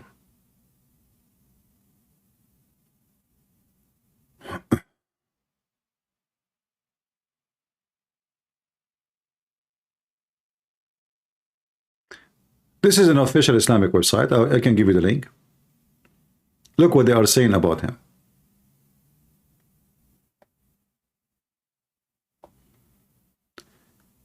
All his hadith, matruk, which means left, rejected, matruk. La yusaddaq. Nobody trust, nobody believe him.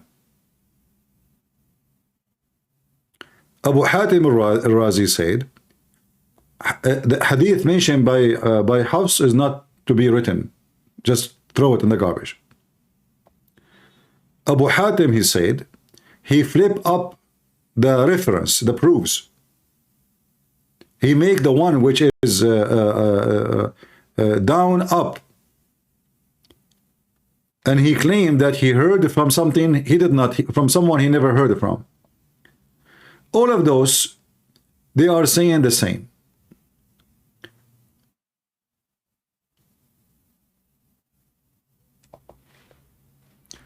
And the last one, actually, it says he was a liar. Let me use Google translation. So this is information about the narrator, which is the one who narrated the Quran for the Muslims. Look what they are saying about him. I will give you the link, so you can take your time and you can read. And the funny, I find it at the end, where it says, he was a liar.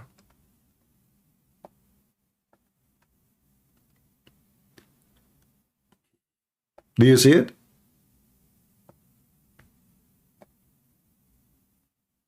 He was a liar.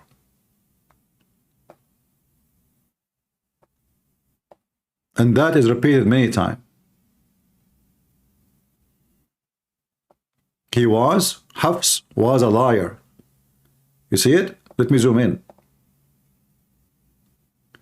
So, the most famous Quran the Muhammadan they have is coming to them from someone he is very well known to be a liar. This is their website, official websites. I will post the link for you, but just to let you know, when you open it, you have to click at the narrator. First, maybe you need to just translate to English using Google browser. Let me shorten the link. Link shorten.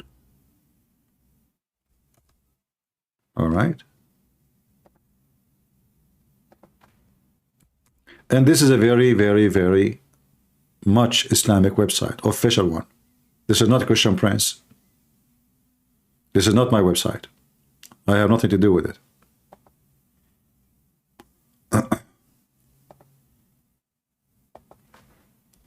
I just gave you the link.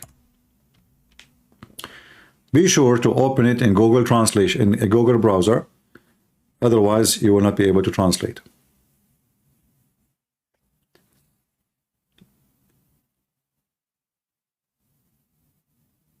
Yeah, exactly. Can you imagine if Peter accusing John to be a liar? Would you say to us Muslims, this is the guy, they got the Quran from him, he himself accusing him to be a big fat liar?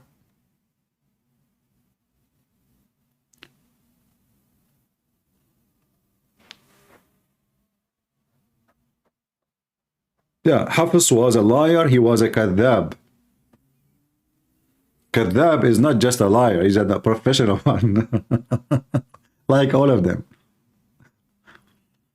So do you see how stupid this religion? They say to you, our religion preserved. The second you start getting into details, you die laughing. Islam without details, it look fine. Like from the appearance, like Muslim, they pray to God, they say we have one God. Okay, they dress white and they pray and you know they sing the Quran. They sound fine, no problem. But for sure, their action is absolutely disgusting. But the second you start asking questions about the faith, you will notice how stupid this cult is. Who is a Muhammadan would like to join us live on air and prove us wrong that Islam is not made by a stupid for stupid ones? As you see in the screen, Mohammed Hijab himself, who is asking the guy that you should follow hadith, he is making fun of the hadith. This is about sucking breast for adult. So the same man is a very much hypocrite.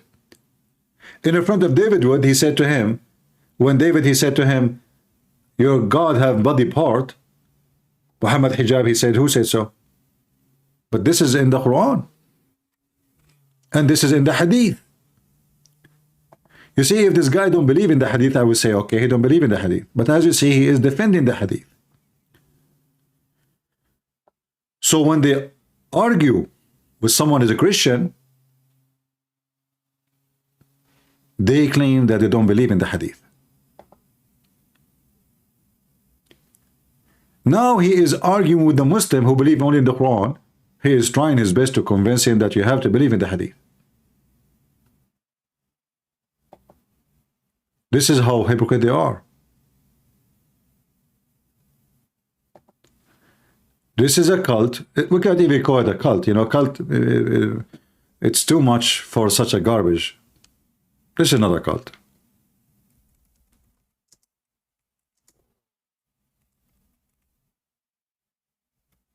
We cannot call it a cult.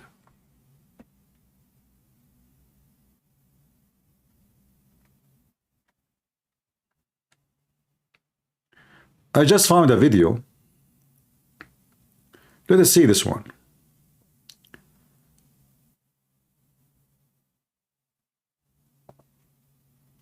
Let us see this one here. Remember, Mohammed Hijab himself, he denied that Allah have a body part when he was debating David Wood. The Atharis do not believe that the shin is like the human shin, or that's so not. You be Afri then? That is the view of the Atharis, yeah. Is that your view? Yeah. Yeah. So no, but so I remember in your debate with David Wood, though, you mentioned how David was quoting these verses right about God having these body parts right. You said that's stupid, right? But there is in your debate with David Wood, right? You mentioned when he quoted verses saying that God has body parts, right? You said to him, yeah. I can't remember what I said. Get a transcript. He cannot remember. He cannot remember now because he just mentioned that yes, he agree. Allah have a shin, but not like our shin. Can you believe it? That this guy, the only debate which made him famous, he don't remember the most important thing which he made video about it many times. He cannot remember what he said to David Wood. He cannot. I can't remember what I said. Get a transcript. But what I'm telling you right now is that the view of all of the Sunni Muslims, whether they're Athari or whether they consider Ash'ari or Maturidi or whatever, no one believes that God has a human body parts. We don't talk about the human body part. He said, "You God have a body part." Do you see how they fabricate and they try to manipulate the question and the answer? David did not say to him, "Your God have a human body part." He did not mention the word human. So now he covered it. He says, "We don't agree he have a human body part." But nobody is asking you if you have a human body part or not. He have a human, he have body part or not. Now he have to admit. So in the debate, and this is why I did not like the way David Wood he answer. You see, those people, they are bully. When he say to you, "Well, I don't," who says so? Shouldn't you say to him, "Your prophet say so? Your Quran say so? Your Fifi Farid say so?" We have tons of videos in YouTube. You don't stand still and say that that's it, let it go. And then he start making mockery of him, and that make people think that Mohammed Hijab was a winner. By mockery. It's a mockery religion. He's a street boy.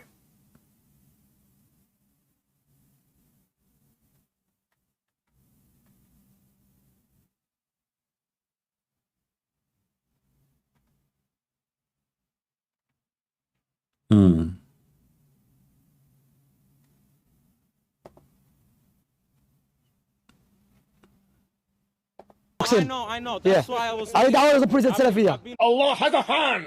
Allah Ta'ala has a hand. And he has fingers. So what does this prove? That Allah has a finger or fingers. And he has, and the brother, and they're speaking 1, 2, 3, 4, 5, and all the things he's saying, okay, he's getting it from the Salaf in a sense, but the way he's putting it together and he's adding it all together, and he has a shin. The day when the shin shall be laid bare. In according to a hadith in Bukhari, this shin is the shin of Allah. And he has a foot. Then Allah Ta'ala places his foot in hellfire. Khalas, he's putting the whole picture of the man in the head of the person. So the same potato is trying to explain to this Abdul in the video in the park that he should accept the hadith. He himself tried to escape from it. Hello? You're right, Christian Prince. Hey, how are you? Yeah, I'm good. God bless you. I managed to get one of my Muslim friends to come to the live. She's watching now, but she can't call you herself because she's kind of a bit afraid of her identity being found out from, her voice. But I've been trying to explain to her about the difference between the English translation and the Arabic translation, about the bit where it talks about beating your wife, and in the English translation it says, beat them lightly, but it doesn't say that in the Arabic. So I was just wondering if you'd be able to go over that for her. Yeah, so she's watching right now?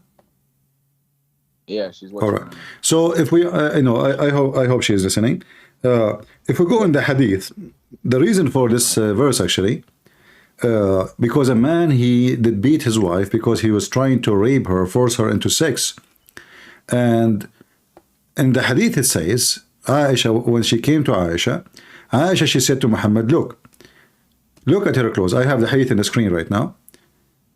She looked at Aisha, she said, the woman, she showed her her husband beating. And she showed her a green spot in her skin caused by beating. And then it says, it is the habit of ladies to support each other. Now, is light beating happen cause a spot in the skin? Obviously. Is that what light beating is? And Muhammad, he took the side of the man. This is Sahih Muslim, hadith number 5825. Very authentic. Or we can show it from other books too. So Muhammad, he did not say to the man, why you beat her? In fact, Muhammad, so now we prove that this is not the light beating. Muhammad, he said, don't beat them until you break their bones.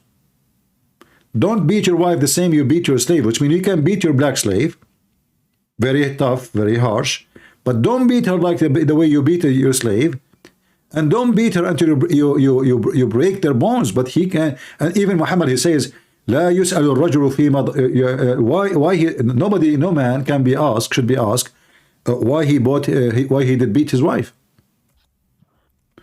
So as you see, all the claim about light beating is false. Same time, will light beating or severe beating? Beating is beating. Beating is beating. If I support this, she said she would never allow that in her own marriage. It's not up to her. It's not up to her. No, it's not up to her. I said this. I told her it's not up to her. Yeah. If she called the police, as you see the screen says, the Prophet said, no man shall be asked for the reason of beating his wife. So if she called the police, if she lived in the Middle East, if she called the police, she said to them, my husband beat me. They said, it's not of our business. The man shall not be questioned why he's beating you. This is command from Muhammad. No, but it's not. This is not anybody's business. Not the police, not the judge. They can go only to court if the man, he beat her severely, like to the point he damaged her brain, he broke her bones, he did something really, messed up. But normal beating, leaving, marks in the skin, as you see, Muhammad, he said, no man shall be asked why he is beating his wife. So she don't allow, who care? I mean, at the end of the day, you are the weak, he is the strong, he will beat you, and all the community will support him, because this is a Muslim community, and you live in the community, and if you are marrying Islamic marriage, well, then you agree with the terms and the conditions. Right? Even if a woman, she claimed to be Christian and she married a Muslim man, which is not marriage, because this is nothing but a prostitution. When she claimed that she married a Muslim man, she is sleeping with him unlawfully, according to the Bible, and if he beat her, she have no right to complain, because simply she agreed to marry a Muslim, and the Muslim is allowed to beat his wife. So if I sign an agreement and the agreement says this person can beat you, how you can complain? Marriage. Can you explain also the difference between the marriages, the difference between the marriage in the Bible and obviously the marriage in the Quran or the marriage according to Islam? The Bible make it clear that the man is the lord of the house, and the woman, she should obey her husband. But the man shall not force his wife to obedience by beating. The Bible allowed divorce in the case of fornication, but fornication in the Bible not only is about somebody sleeping with somebody else. Fornication is one of them, broke the command, which is the promise he made in front of God. Like a man, he separated his wife, he decided to go and leave her. That is a form of fornication, because this is sin against God. Fornication in the Bible, like the Bible says, the earth committed fornication, but we know that earth don't have sex. So the earth commits fornication, that's mean a great sin against God. And if a man, he leave his wife, that is a fornication. If the woman, she go leave her house, this is fornication. Any kind of a breaking the promise between the wife and the husband in front of God, because in Christianity, the marriage is not only between a man and a woman, but God is there. And what the Bible says, what is united by God cannot be separated by man. So when you enter into marriage, the Bible uses the word echad, which means unity. It's not marriage. It is unity. So you became one. So the Bible says that the man, he leave his parents and he join his women and they become one. So in Christianity, marriage is about one unity of two people forever. However, it's possible for divorce if they broke the command of God. The man, he is the Lord of the house, but the Lord, his job is the same as the Bible says.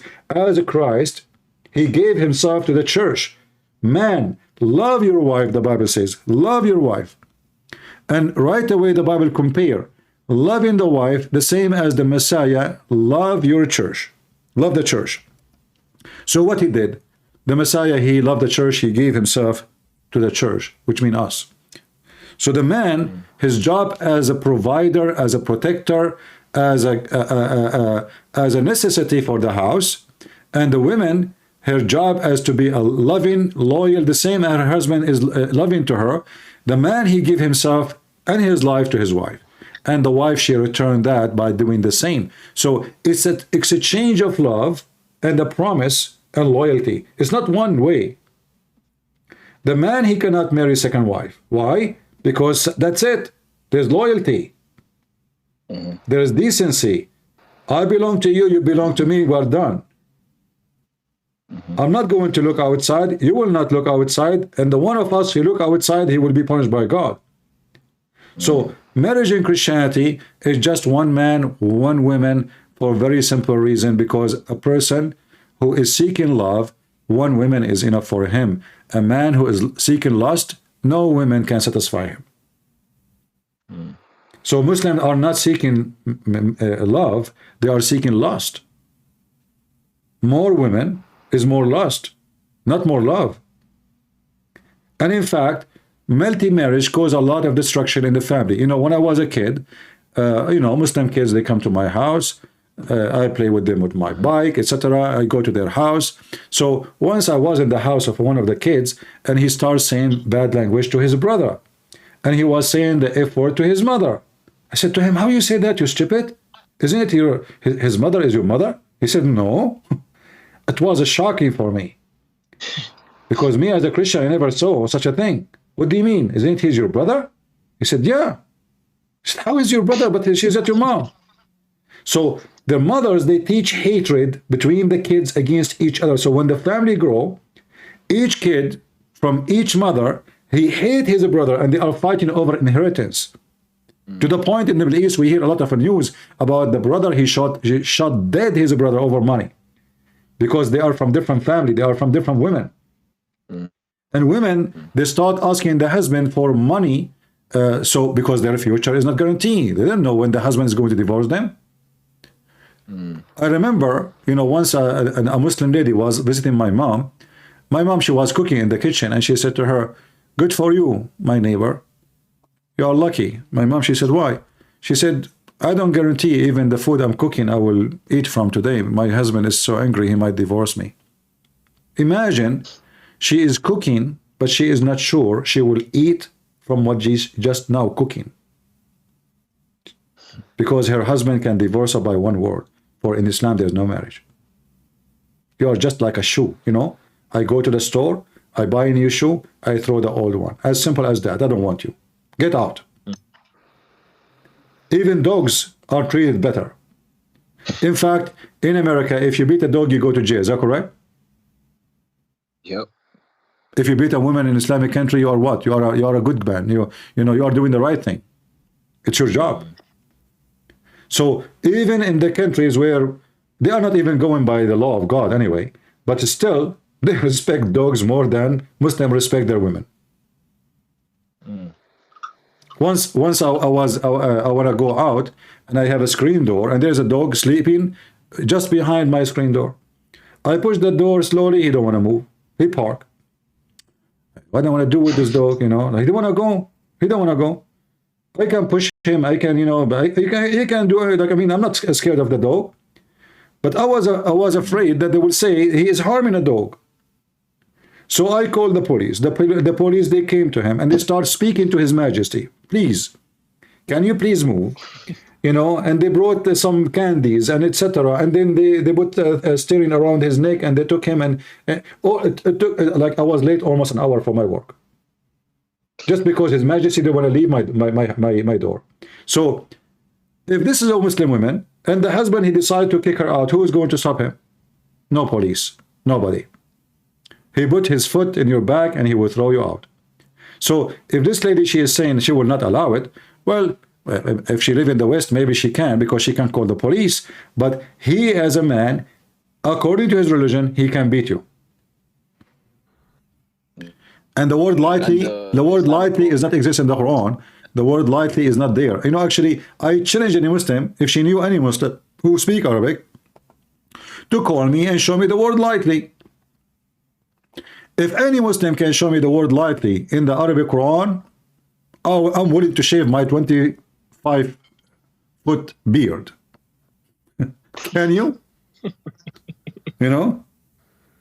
It's a lie. What likely? As you see, Muhammad, he did I think it's because she's in the West, and that, you know, obviously we're protected here by the law. But even that, I've tried explaining that, even in Islam, the law of, you know, whatever land you're in is not more important than the actual law of the Quran. That is supposed to, you know, go above any law that's in whatever country that you're in. So things like that still happen even in the West. You know? Not only that, you know, what Muslim men, they do, the second he feel like, you know, this woman, she is out of control, he tell her, let us go to the Middle East for vacation to visit my parents, etc. He make any excuse, and as soon they arrive there, he will, you know, he will do what he was wishing to do all the time, and then that's it. You are under his mercy. You cannot even leave the country without her permission. Do you know that? She cannot fly abroad without his permission.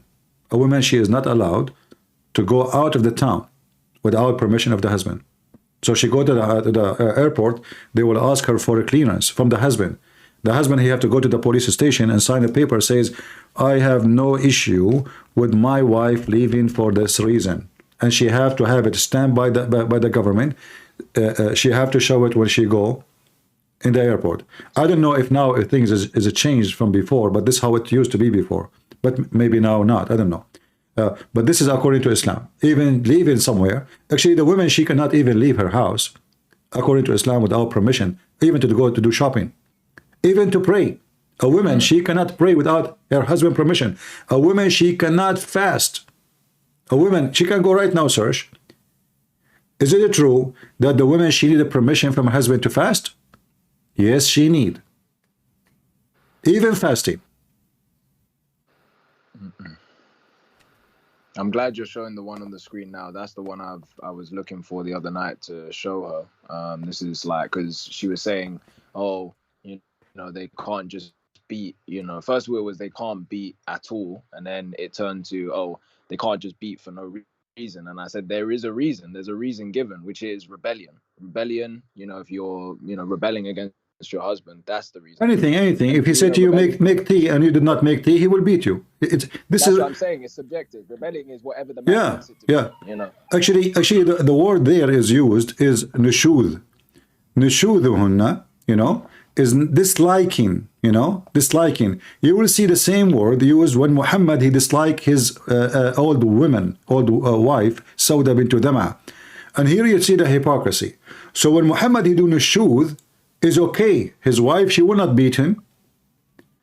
In that verse, the one was doing the nushud is Muhammad. If I go right now, the same chapter actually, you know, this is how hypocrite Islam is. How come if the man he do nushud, you see the same chapter, chapter 4 verse 34, chapter 4 verse 128, both of them they have the same word, nushuz. Nushuzahunna, because this is for female, nushuz is for male. So when the man he do nushuz, it's okay, he can make agreement as he wish. So in chapter 4 verse 128, Muhammad don't want to sleep with the wife. Why? Because she become old, and according to the hadith, she is fat. Excuse me for the word. So when a woman she do nushuz in chapter 4 verse number 34, we beat her. Muhammad now is a practice in nushuz. What we do? We take the side of Muhammad against you see the same act. You see what I'm talking about? It's like they can say to you, nushuz mean fornication. No, because simply this is Muhammad here. Chapter 4, verse 128 is about Muhammad. And you will find that Muhammad, he have nushuz, which means he is rebelling against this woman. He don't like her no more. He don't want to sleep with her. She is old. He don't want her. So Aisha, this old woman, she heard that Muhammad is going to divorce her. So she came to Aisha, and Aisha convinced her that I can speak to Muhammad in one condition. He keep you so you don't be homeless because you're an old woman, and he will keep you as a wife, but he don't sleep with you because you're so old. So he will receive money every month. But in one condition, you give me your day. Muhammad, he have many women. Each one of them, she have a day for sex. But Aisha, she is not interested in the sex. Aisha, she want extra day because when the gifts come to Muhammad, the gifts come to the house of Aisha. And we can find all reference about those things. So Aisha now, she convinced Muhammad to make her day 2 days. The day of Sauda, this woman, and her day, so now 2 days. So now Aisha, she have more days when Muhammad come, and more money and more gifts come to Muhammad in her house. But here you see the hypocrisy. When the women, she do nushuz, we beat them. When Muhammad do nushuz, we praise him.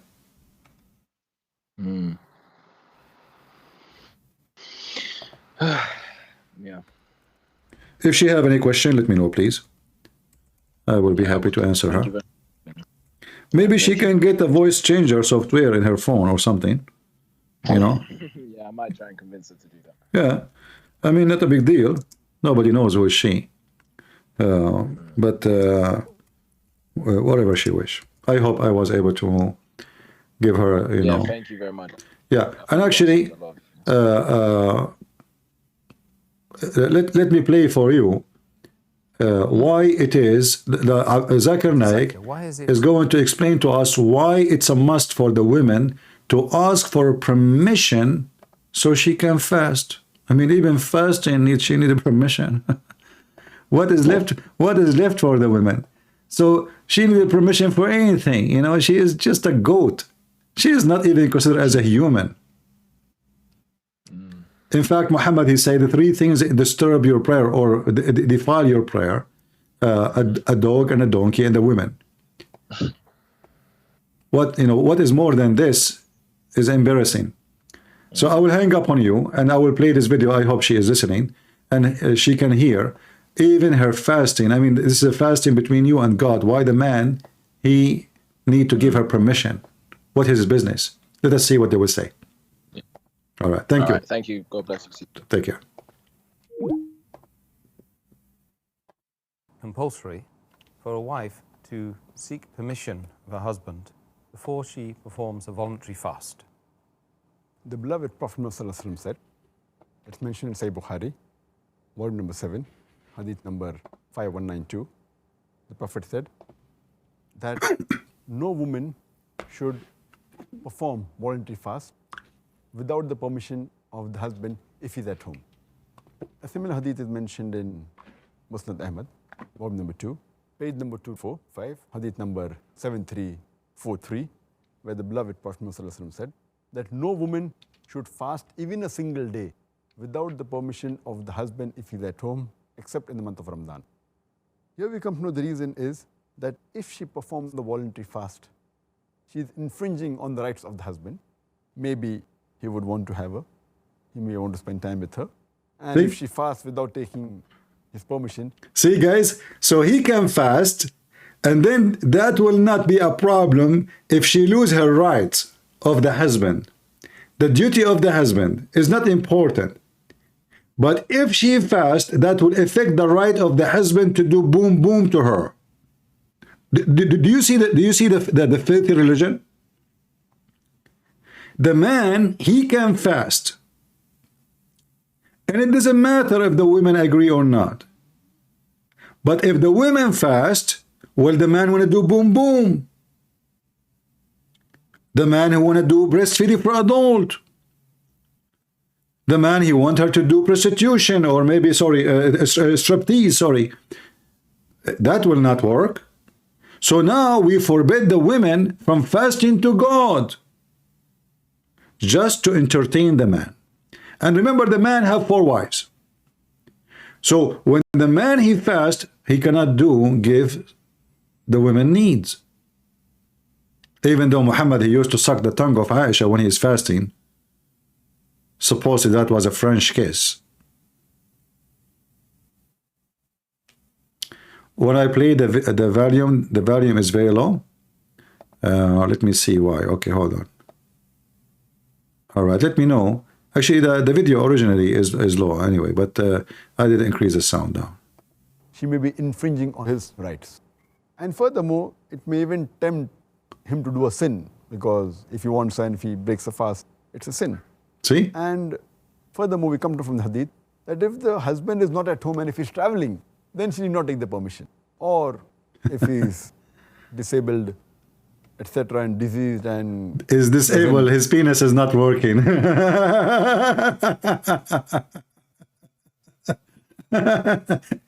If he's brother Tatar, if the husband, his penis is not working, then the wife, brother, she can't do fasting, because then that is not affecting the husband penis. Look, what the heck is that? It's all about sex, and the woman is just a sex toy. The woman in Islam is nothing but a hole. She is nothing for them except a hole.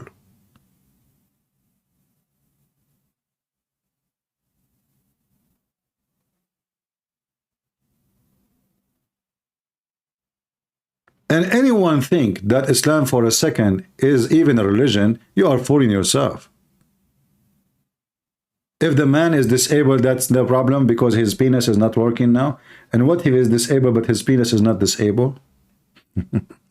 But he did not want to say the word penis, but he is talking about that thing. You notice that? Let me play it for you again. woman should fast even a single day without the permission of the husband if he's at home, except in the month of Ramadan. Here we come to know the reason is that if she performs the voluntary fast, she is infringing on the rights of the husband. Maybe he would want to have her. He may want to spend time with her. And if she fasts without taking his permission, she may be infringing on his rights. See? And furthermore, infringing. it may even tempt him to do a sin, because if he wants and if he breaks a fast, it's a sin. And furthermore, we come to from the hadith that if the husband is not at home and if he's traveling, then she need not take the permission. Or if he's disabled, etc., and diseased and doesn't require her, then the fuqaha say that even at that time she need not take the permission. At the normal time when he's at home, she should take the permission.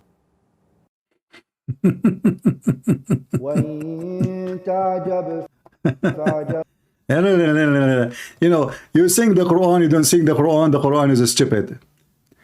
Dr. Zakir, why is it compulsory for a wife to seek permission of her husband? Because the man have a penis, my friend. There's a penis.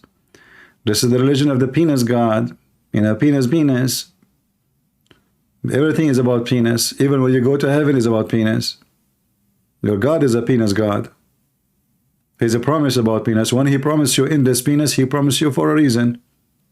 And by the way, endless penis is not a functioning penis.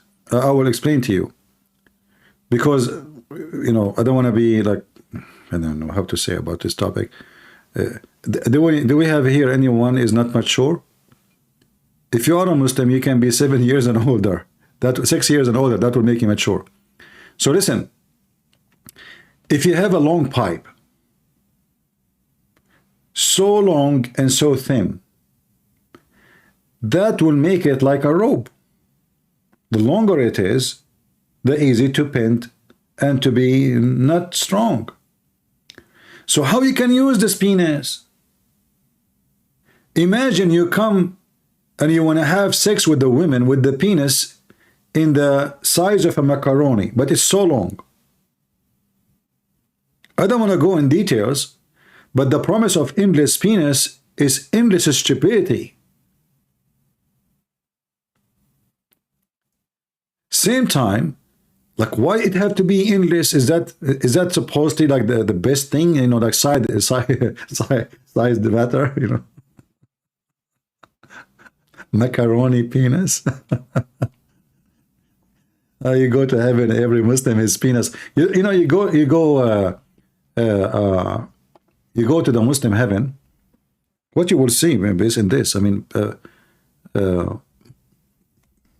billions of penises. They are like pipe long.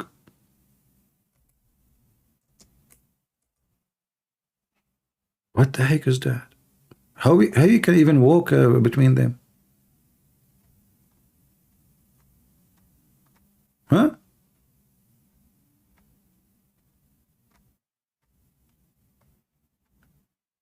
Maybe Allah will tie them up together to avoid like traffic and accident. Like, you know, your private part go in the eye of somebody. What the heck is that? This is really a religion? Are you serious?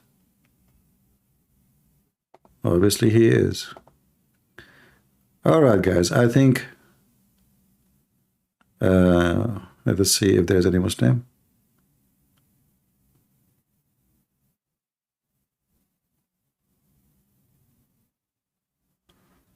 I just have one comment. Okay, let's see this gentleman here.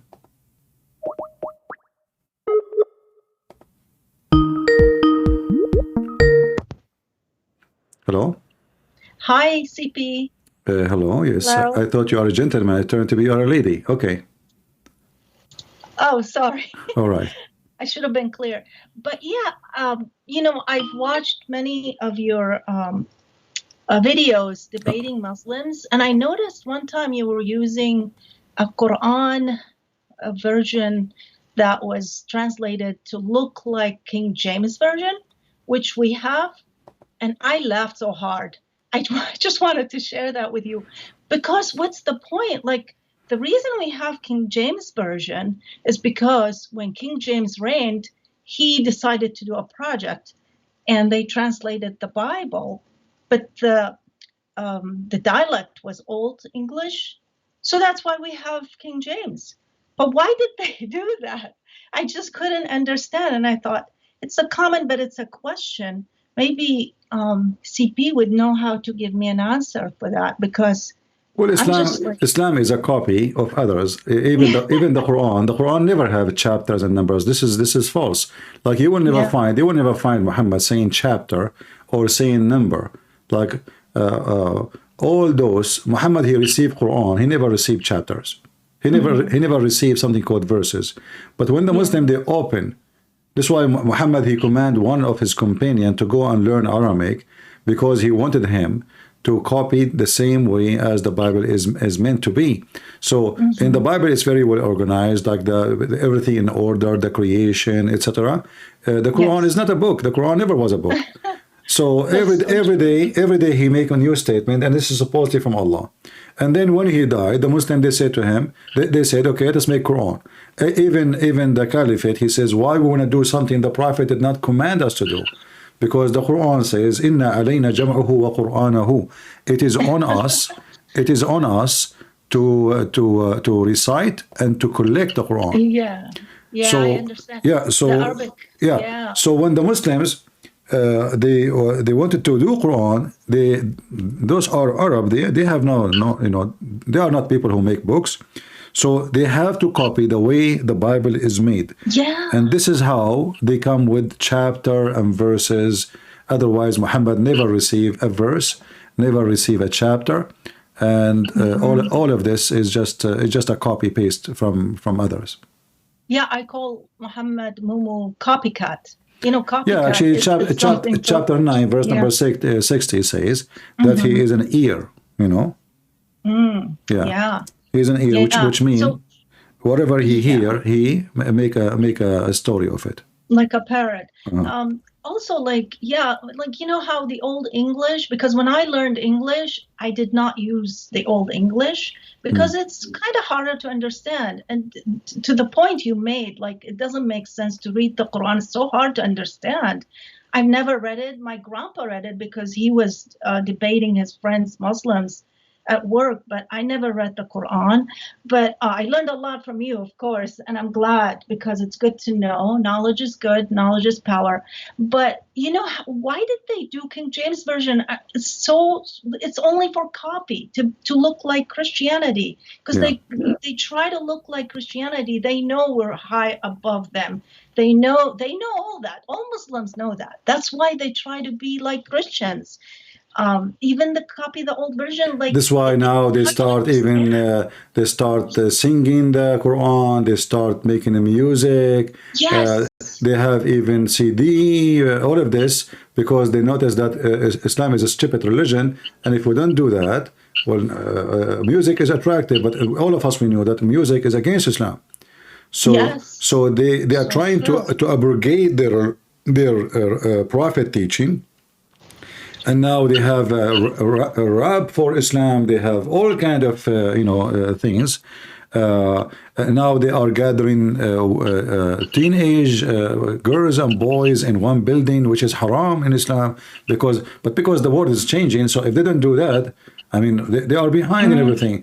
And now they make a song like Jungle Bells. The same song. Really? They make it about Muhammad. Yeah. Oh my You can find it. Yeah. Yeah. I'll So look for that. yeah. I'll look for So it they to laugh. anything is attractive. The Christian they try to copy it. So like now, the Christian they have Santa Claus. The Muslims they make Baba Muhammad. In the Middle East we say Baba Noel. It's the French way, Baba Noel. So the Muslim now they have Baba Muhammad. Gosh, that is so funny. They have programs on TV like children call and ask what do you want for gift for the Eid from Baba Muhammad, and the guy is wearing a beard, white beard, and he look like Santa Claus, and that's it. But this is the Muslim Santa Claus now. This is this is Islam. Islam is a copy of everything. Yes, absolutely. I agree. Thank you, CP. Yeah, are you originally a Muslim? No. Oh, okay. No, I was always a Christian. I spoke to you, I think, a few days ago. But man, I'm getting so old. She spoke to me. She spoke to me a few days ago, and I don't remember. See what happens to you when you get old. my name is Sue. That way you can remember me next time. No, you see, I have a very strong memory for when it's come to what I do. Like I memorize all those garbage. You see. This is why I can pick up reference in 2 seconds. Like you're talking to me, I wrote it there. But when it's come to names, I mean, I don't know. I'm talking to who? I'm not. I don't mean disrespect, but I don't know. It's internet, Like here, I see 2 letters of you, so I don't know. I thought even actually you are a guy. So, it's very hard to know who's calling you. But people will remember because this is a Christian prince. There's only one Christian prince. What we can do. Exactly. I mean, we're so blessed to have you, Christian Prince. Thank you, Take sister. care of your health. Take care of that throat. Drink some tea with honey. Yeah. Take care of yourself, please. We only have one. Okay, hold on. You see, we are talking about that Muhammad is copy from us. Here we go. She is copy what the Prophet of Allah, he said. The Prophet, he said, give him honey. See, the Christians are copying. Actually, even that is in the Bible. The Bible in the Old Testament speak about honey as medicine. A lot of times, yes. We have a honey in the Old Testament, especially many times. Honey is very well known medicine, even for Chinese. It's not only for Christians. It's not a secret. To use as medicine. Anyway, thank you, sister, for calling. Thank you so much. God bless. Take care. Bye bye. Bye bye.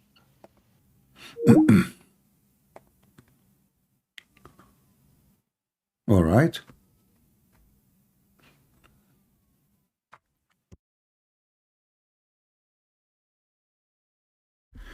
I think we are out of callers. Today we did not have any Muslim to call us. It's okay. I understand if they are afraid. And as our sister, she said, knowledge is power, When you don't have knowledge, anyone can fool you. Anyone. The Bible says, my people have been destroyed because of their ignorance. So ignorance can destroy you. And this is what we are doing here. We are fighting ignorance. So nobody can deceive you, nobody can fool you, nobody can lie to you. Islam is not even a religion. Islam is a gang system. A fool, his name is Muhammad, he was successful by war, not by convincing. Even the hadith says that the one who joined Muhammad, they were sa'alik. You know what sa'alik mean? They are not only the outlaw, the criminals, they are the most filthy criminals. I'm typing in my keyboard without seeing. Hold on. It's very dark, and until now I did not turn the light. Oh boy, now we turn the light. Now we can see the keyboard. Somebody is calling. Hello? Hello, sir. How are you? I'm fine. I hope great. I talked to Ali. You remember last live you opened and I was with you? After the live, Ali Dawa opened a live and I go to him. I told him, why don't debate Christian Prince? he tell me I'm not wasting my time with a Christian princess. I tell him just say you're scared, man.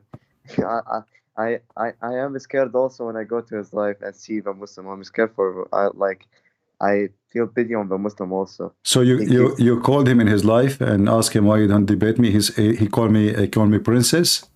Yeah, I can show you from his life. Do you want me? You know, maybe just tell me the name of the video and what minute. Maybe later I can play it. Maybe tomorrow, so we can laugh.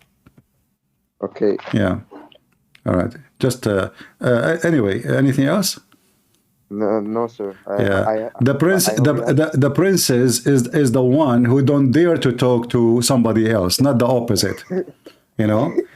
Yeah. I am the one who I called him, and he was there. Potato 5-6 Muslims, they were there, and they have supported a setup to debate me, but they did not dare to debate me. Did you say that? Hang up on him.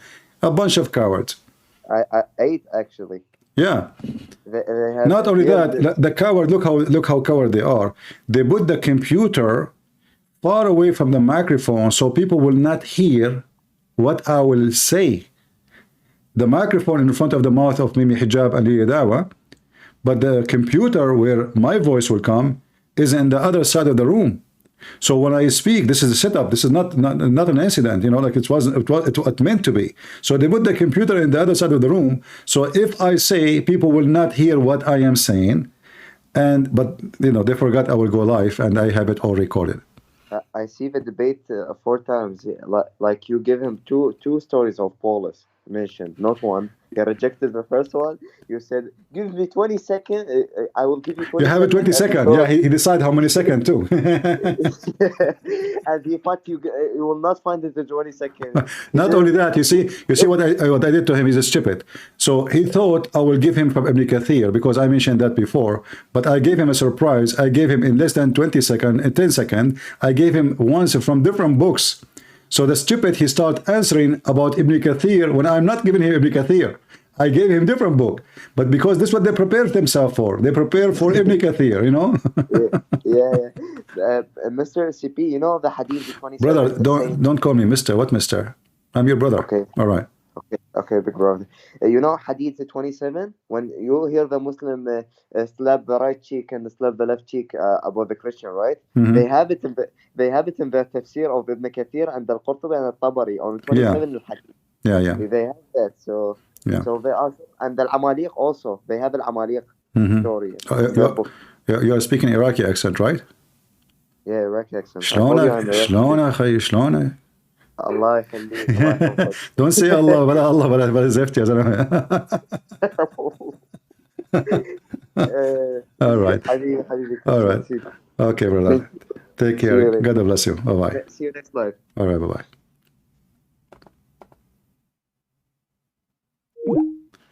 All right.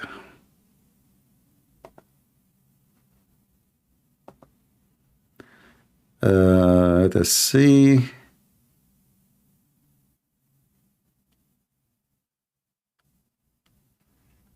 If we have any, there is any Muslim would like to join us? Do you see the coward Daily Dawa? He don't waste his time with the Christian princes. He knew what would happen if he spoke to. Oh boy.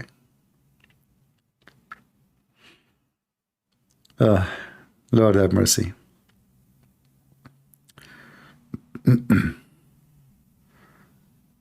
All right, any question? Are we learning here?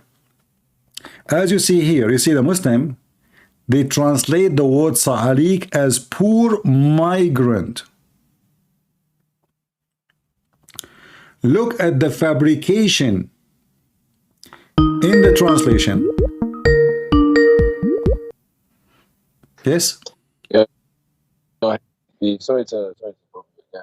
Right. I just remembered that I tried showing her a while back, and she flat out. First of all, you know, I do what you do, which is I tell them that it's in the book, and then they deny it and say no, that can't be in the book, and then I show them because I find that it's easier to do it that way because that gets their true reaction to what it is before they see it. And it was, you remember you showed Muhammad sucking the tongue of the young boy. and saying that he loves him. Yeah, I told her that. Yeah. She was like, no, it definitely doesn't say that. That's disgusting. She ended the conversation. That was it. That was one thing too far. But I'm sure you could show her that one as well. Yeah, she can use Google Translation. Does she speak Arabic? No, she doesn't speak Arabic. Well, she can use Google Translation. No problem. All right, I will find it. The hadith, and I will put in the screen. I will use Google Translation because she don't speak Arabic. All right. All right. Thank you very much. Take God care. bless. Bye bye. The hadith says رأيت رسول الله صلى الله عليه وسلم يمص لسانه أو قال شفته يعني الحسن. Here we go. So let us put the hadith in front of everybody.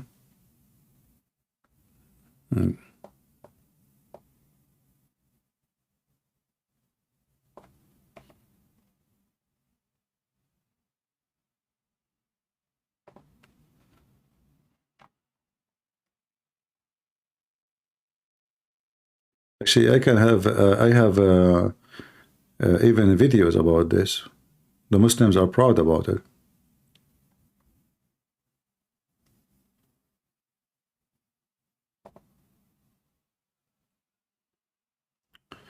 All right, this is a website called جامع الكتب الإسلامية,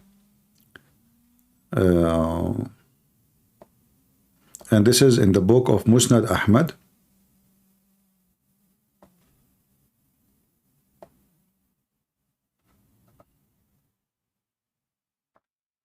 And here we use Google Translation.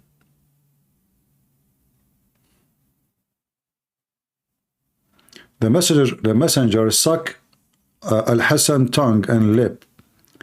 Hashim ibn al-Qasim told us, etc., etc., etc., that I saw the messenger of Allah, Allah bless him and grant him peace. Allah actually doesn't say that. It says Allah pray on him and salute him, sucking his tongue, or he said his lip, meaning Al-Hasan bin Ali. May Allah pray on him. Yeah. And this is in Musnad Ahmad, as you see, and this is the reference. All right? Yeah, so this is absolutely true. There's no question Muhammad is a very weird man. Like there is a story about Usama. So Muhammad, he said, لو كان Usama, if Usama was a girl, let me see if I can find it in English right away. So if Usama was a girl, Usama, he fell down on the ground, and he have some blood on his face. So the Prophet, he did not clean his face by his hand or a towel. He started licking the face of the boy. Licking. It's in front of you. Look, here it says Usama stumbled and at the threshold of the door and cut his face. The Messenger of Allah said, remove the harm, which means the blood, from him. But I was repulsed by that. He started to suck the blood and remove it from his face. I never heard of, if a boy fell down in the ground and he have an injury in his face, do you suck the blood? Do you put your lips on this boy face, and why you want to suck the blood anyway? I mean, if he is bleeding, you need to stop the blood.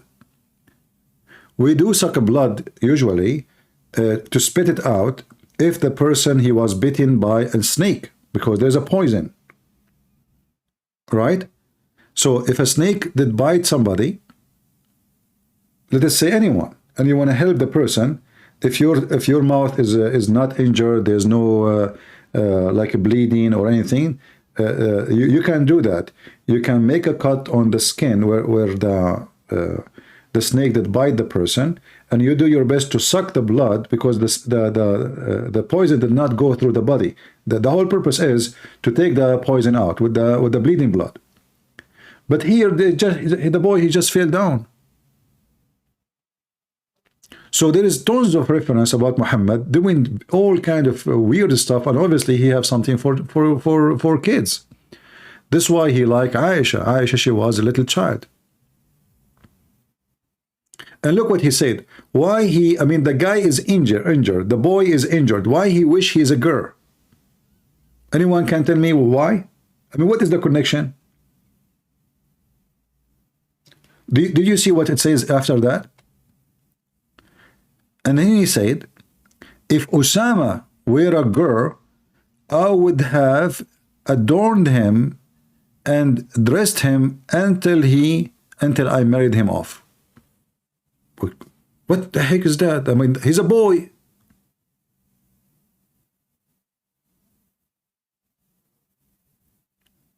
So he is sucking his skin, thinking of him as a girl. What does it mean if Osama is a girl? If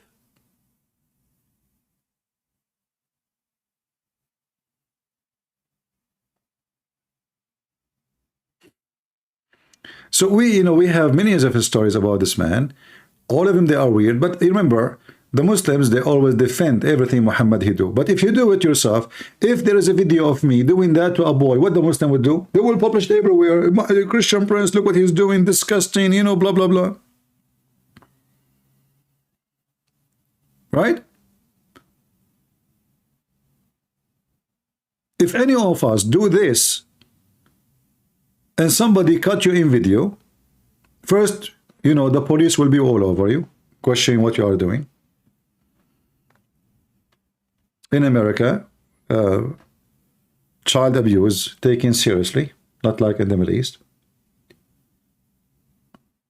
Sex offenders, pedophiles, they are punished severely in USA. All of you know that. What is this? There's no one can explain this.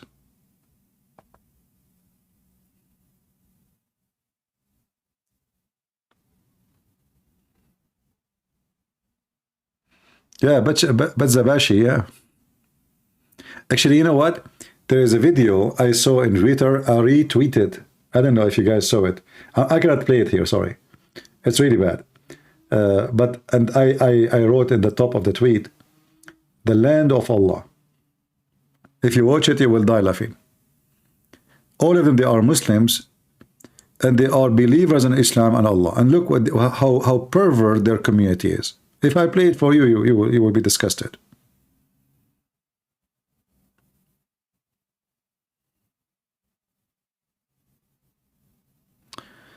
All right. I think we have enough for today. Did we have a good time? And I want to say thank you for those who always support us here. And until we meet again. You see, I'm trying to come every day. But if you guys don't want me to come every day, let me know. Our channel here is still small, but thank God we have at least 1,000 people listening, even though we just started in Rumble. People coming and from everywhere, and the channel here will grow, and we'll have a better, better future from YouTube. And the whole point actually. Having 100 people who they care and they want to learn is very, very good.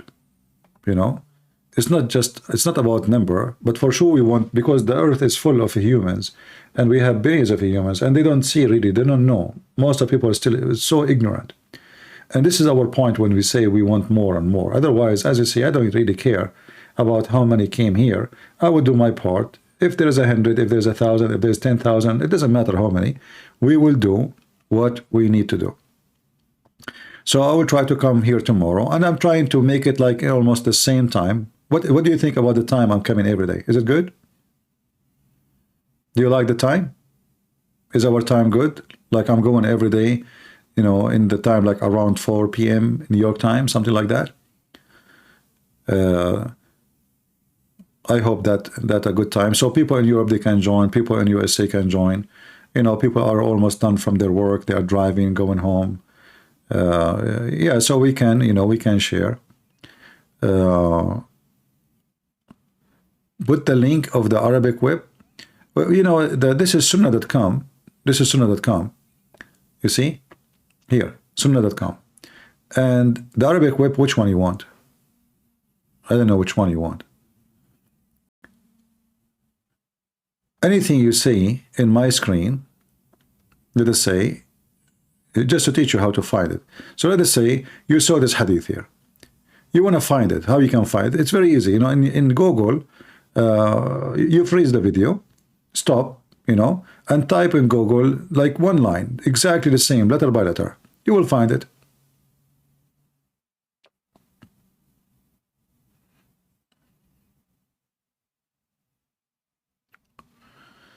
All right.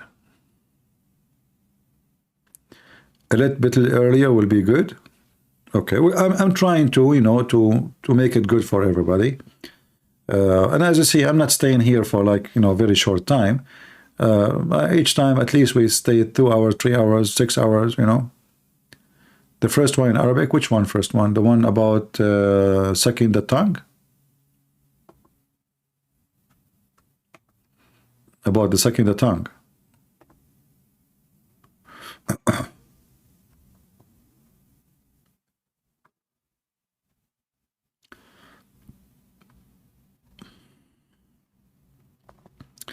Okay, I closed it, but I will open it for you.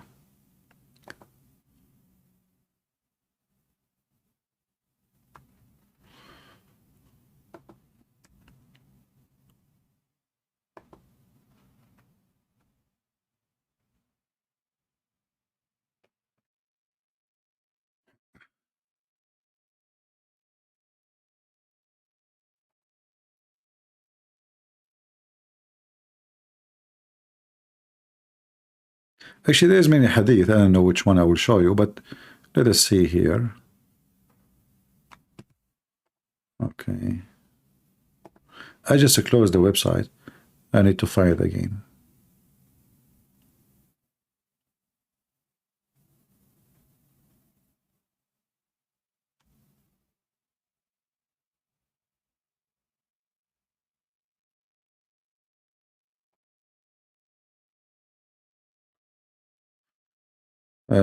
All right, here we go.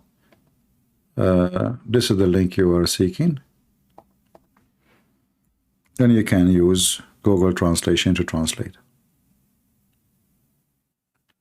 All right. Anything else?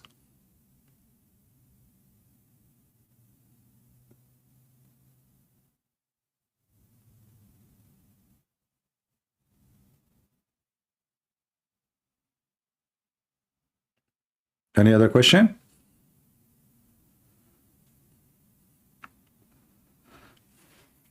You know, the reason, the simple reason Muhammadan they fear to debate with me, that we have knowledge and they have none. Even those who claim like this Mohammed Hijab, he claim he have knowledge, but in fact he is just a potato. He contradicts himself. In the morning he says something, afternoon he says something, depends he's talking to who. Here they knew what they will face.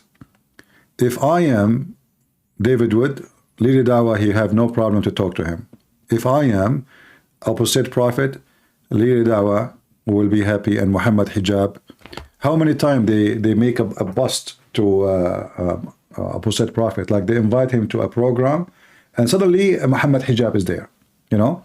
How come you don't do that to me? What about you do a surprise attack for me? They were never there. Oh boy. Islamic kingdom is just a kid, you know. He never called, he never do anything. He's just a kid. And what kingdom? You know, the Muslims, they killed the Muhammad family. Aisha, she took an army of 10,000 Muslim pervert men to kill Ali and his family and his kids. What kingdom? Your kingdom is screwed up from the even by the way they spread and they conquer, but they did not conquer for the sake of Islam.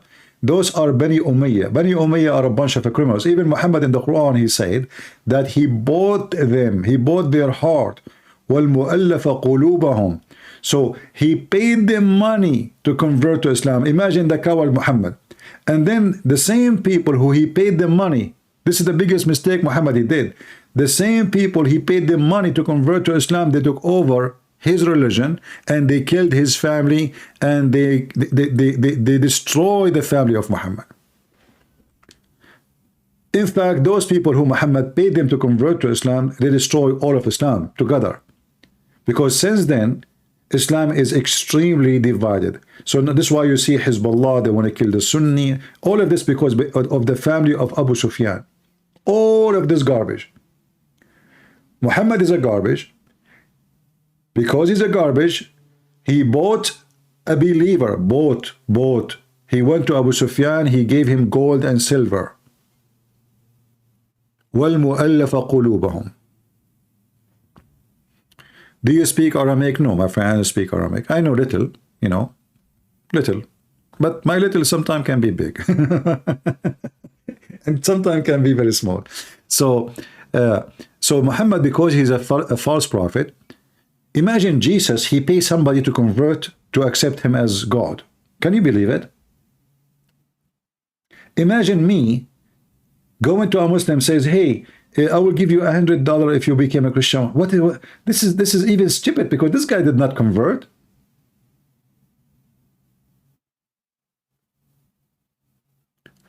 So the foolish Muhammad, he went to the family of Abu Sufyan because they are warriors, they are criminals, and he bought them. By doing that, he just invited someone more evil than him. And as soon Muhammad died, they took over. And they killed everybody.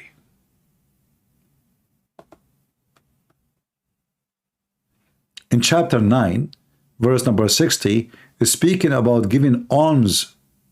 And look here what it says. And those whose heart are reconciled. Do you see it? So this is the booty. When the Muslims attack, the big portion of the booty go to the pocket of Muhammad. And now there is some portion go to the, to Islam as a government. Part of it is to buy the one who their heart is not into Islam. We give them money, they convert. That was about this family. And later, the same very family destroyed all the garbage of Muhammad. They killed his family. Even, actually all of them, they are a bunch of gang. Umar ibn Khattab, the caliphate, the Muslim, they say the most just, the Muslim Sunni, they say the most just. He hit Fatima in her belly and he caused her to lose her baby. He even burned her house. And according to the Muslim Shia, Fatima and her son, the child who was in her belly, both they die because of Umar. All right, guys, I think we have enough for today. I hope you have a good time. And until we see you soon again, may the Lord bless you. God is good, so is Jesus. And Islam is nothing but a joke. And we prove it every day. And we welcome every single Muslim around the world to prove us wrong if they dare. And they don't. And how we prove that they don't? You are my witness. I'm here almost every day. They don't dare to call me. They don't dare. And the one who call me, he will end in a miserable, miserable ending. No happy ending for you Muslims with me. No happy ending. Prove me wrong. Thank you. God bless you and see you soon again. God is good. See ya.